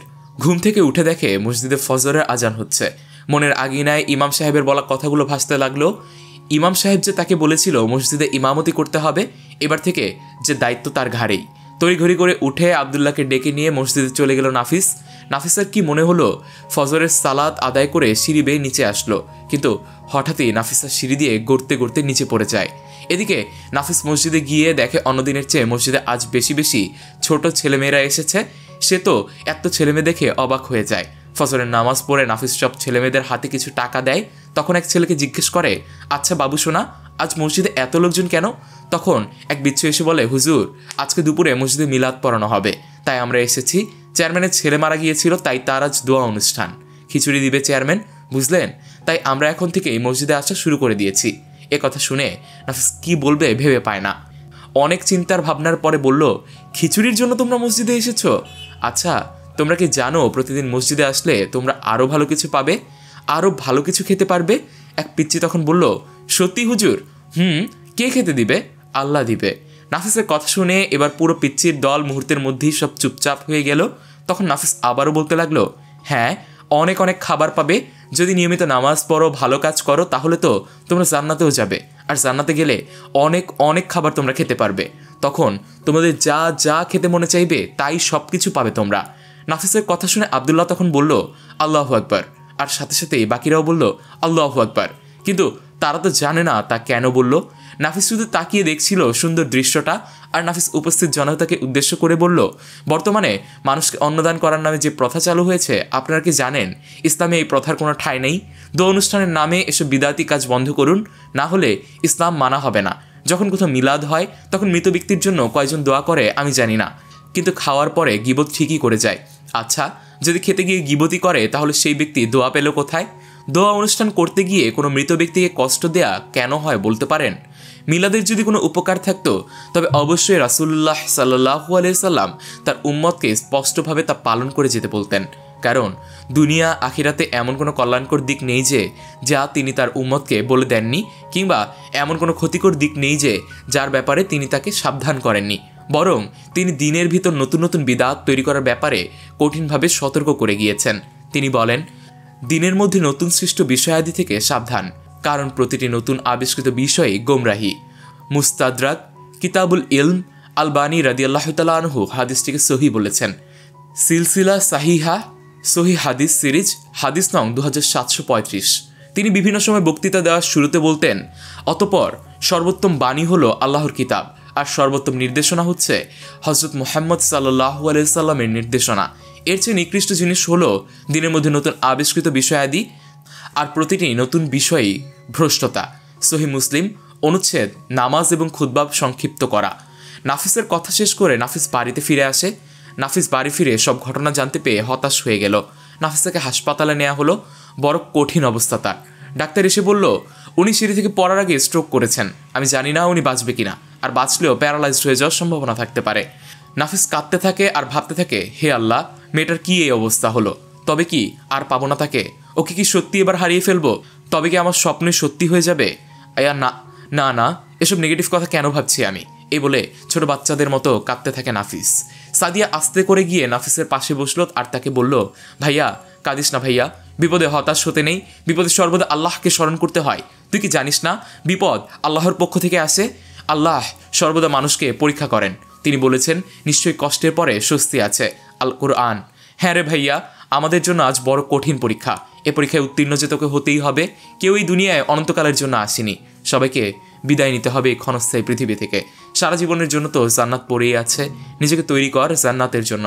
আল্লাহর কাছে দোয়া কর যেন একসাথে দুজন জান্নাতে থাকতে পারিস। আর চিন্তা করিস না, আল্লাহর উপর ভরসা রাখ। এভাবে নিজেকে দুর্বল করে দিলে আল্লাহর কাছে কি জবাব দিবি? আল্লাহর সিদ্ধান্ত এর উপর ভরসা রাখ। আল্লাহকে বল যা কল্যাণময় তাই যেন তিনি করেন।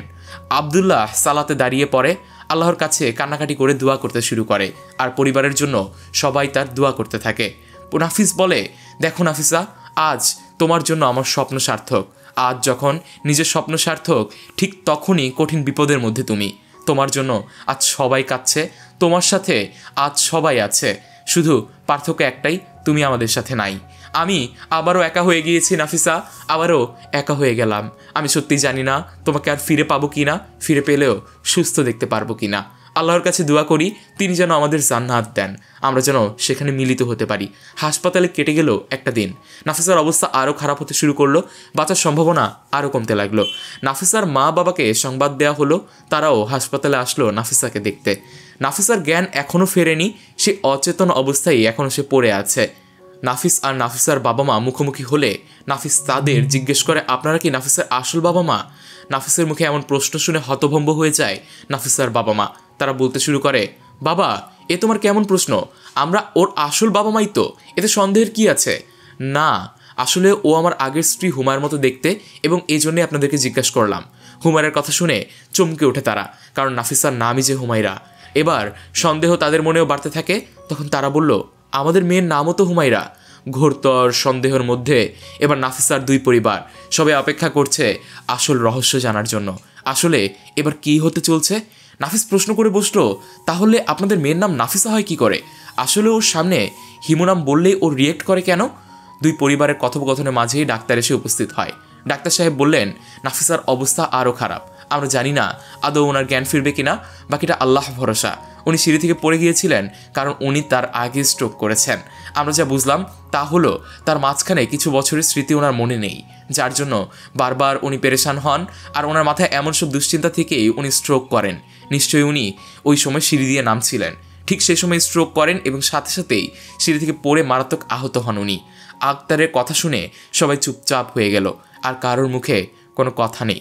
সবাই শুধু আল্লাহর কাছে দোয়া করতে থাকে তার জন্য, আর এভাবেই 3টা দিন চলে যায়। কিন্তু নাফিসার আর জ্ঞান ফিরে আসে না। নাফিসার অবস্থা ধীরে ধীরে খারাপ হতে থাকে, ঠিকমতো খাওয়া ঘুম কিছুই হচ্ছে না তার, ফলে দুর্বল হয়ে যাচ্ছে সেও। অনেক কষ্টে নাফিস ধৈর্য ধরে আছে, কিন্তু সে জানে না কতক্ষণ ধৈর্য ধারণ করে থাকবে। সত্যি এবার সে আর পারছে না ধৈর্য ধারণ করতে। মনে মনে বলতে লাগলো কারবালার করুণ ইতিহাস, মনে করে নিজেকে শান্ত করে সে।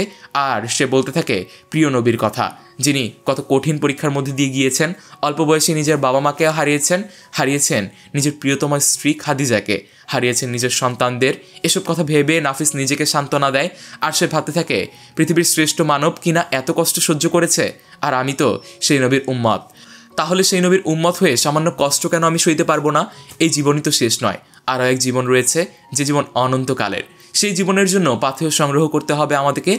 আর এই দুনিয়ায় নয়, স্ত্রী সুখ নাই পেলাম তাতেই বা কী আসে যায়, এমনিতেই তো এই সুখ অল্প কয়েকদিনে ফুরিয়েও যাবে, এবং যে জীবনের সুখ কোনোদিনও শেষ হবে না, সেই সুখের জন্য আমাকে চেষ্টা করতে হবে। হে আল্লাহ, আমাকে ধৈর্য ধারণ করার তৌফিক দান করুন। নাফিসা অসুস্থ আজ 7 দিন। এই 7 দিনে জ্ঞান ফিরে আসেনি তার। সবাই ভেবে নিয়েছে হয়তোবা আর কখনোই জ্ঞান ফিরবে না তার। এভাবে এক প্রকার সবাই আশাই ছেড়ে দিয়েছে, কারোর মধ্যে কোনো আশা বেঁচে নেই, সব আশা ভরসা হারিয়ে ফেলেছে সবাই। 8 দিনের দিন ডাক্তার এসে বললেন নাফিসার জ্ঞান ফিরে এসেছে, আলহামদুলিল্লাহ। নাফিস এ কথা শোনার সাথে সাথেই একটা শুকরিয়া সিজদা দেয়। আরও অবাক হয়ে যায় হিন্দু ডাক্তারের মুখে আলহামদুলিল্লাহ বলা শুনে। তখন ডাক্তার বললেন, অবাক হচ্ছেন তাই না? অবাক আমিও হয়েছি আপনার স্ত্রীর জ্ঞান ফেরা দেখে। আমিও আগে আপনাদের সাথে বলেছিলাম বাদ বাকি আল্লাহ ভরসা। কেন জানেন? আপনাদের বিশ্বাস আর ধৈর্য দেখে আমি মুগ্ধ হয়েছিলাম, আল্লাহর নাম মুখে এনেছিলাম। আল্লাহ যে এমন মুমূর্ষু রোগীকে বাঁচিয়ে দিবে তা আমি কখনোই ভাবিনি। জীবনে অনেক রোগী দেখেছি, কিন্তু এমন রোগী কখনোই দেখিনি যে কিনা মৃত্যুর সম্মুখীন হয়েও বেঁচে আছে। আমার তো আশাই ছেড়ে দিয়েছিলাম, কিন্তু আল্লাহ চাইলে সব পারে। এখন আমার মনে হচ্ছে ইসলামী শান্তির ধর্ম। যাই হোক, আর কথা বাড়াবো না, এবার আপনারা ওনার সাথে দেখা করতে পারেন। নাফিস রুমে প্রবেশ করলো। নাফিসাকে দেখে আনন্দের অশ্রু ঝরালো। নাফিসা কিছুক্ষণ চুপচাপ থেকে বলল, আমার ছেলে কোথায়? বাইরে আছে নাফিসা। আমি নাফিসা নই, আমি তোমার হিমু। তুমি চিনতে পারছো না আমায়? আমার সব কিছু মনে পড়ে গেছে। নাফিসার কথা শুনে নাফিস নিজের কানকেই বিশ্বাস করতে পারলো না। কিন্তু তোমার বাবা মা অচেনা হলো কি করে তাহলে? তোমার সাথে সাথে প্রথমবার যখন বিয়ে হয়েছিল তখন তোমার বাবা মাকে অন্যরকম দেখেছিলাম। প্লিজ সত্যিটা আমাকে জানাও, আমার মাথাটা কেমন যেন ঘুলিয়ে যাচ্ছে। আসলে আমার বিয়ের সময় আমার যে বাবা মাকে দেখেছিলে তারা আমার আসল বাবা মা ছিল না। আমি হারিয়ে গিয়েছিলাম আমার মা বাবার থেকে অনেক দূরে। তাদের খোঁজার চেষ্টা করছিলাম কিন্তু পাইনি, তাই তাদের কাছে আমি তাদের সন্তানের মতো মানুষ হই।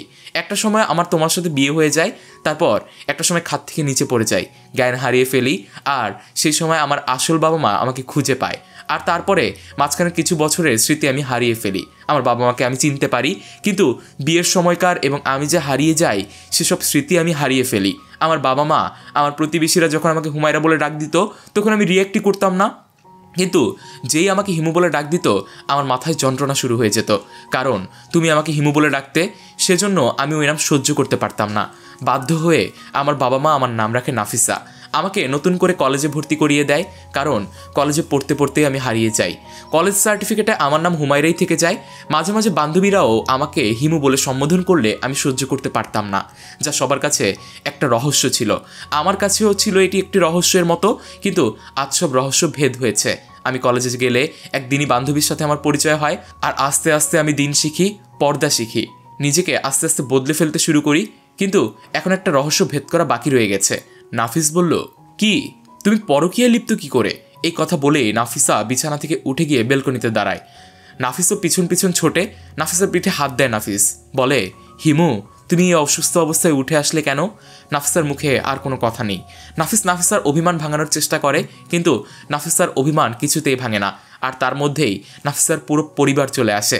নাফিসা আবদুল্লাহকে দেখে বুকে জড়িয়ে ধরে বলে, আমার আবদুল্লাহ, সেই ছোট্ট ছেলেটি কত বড় হয়ে গিয়েছে বলে চোখের পানি ঝরায়। সবার সাথে আলিঙ্গন করে নাফিসা। সবার মধ্যে খুশির স্রোত বইছে, কিন্তু নাফিস খুশি হতে পারছে না। সে বুঝতে পারছে না পরকীয়ার কথা কেন নাফিসা তুলল। ডাক্তার সাহেব বললেন, আপনারা ওনাকে বাড়ি নিয়ে যেতে পারেন। নাফিসাকে গাড়িতে ওঠানো হলো। নাফিস মনে মনে ভাবতে থাকে, আর কত অভিমান করে থাকবে আমার উপরে, আমি আর পারছি না তোমাকে ছেড়ে থাকতে।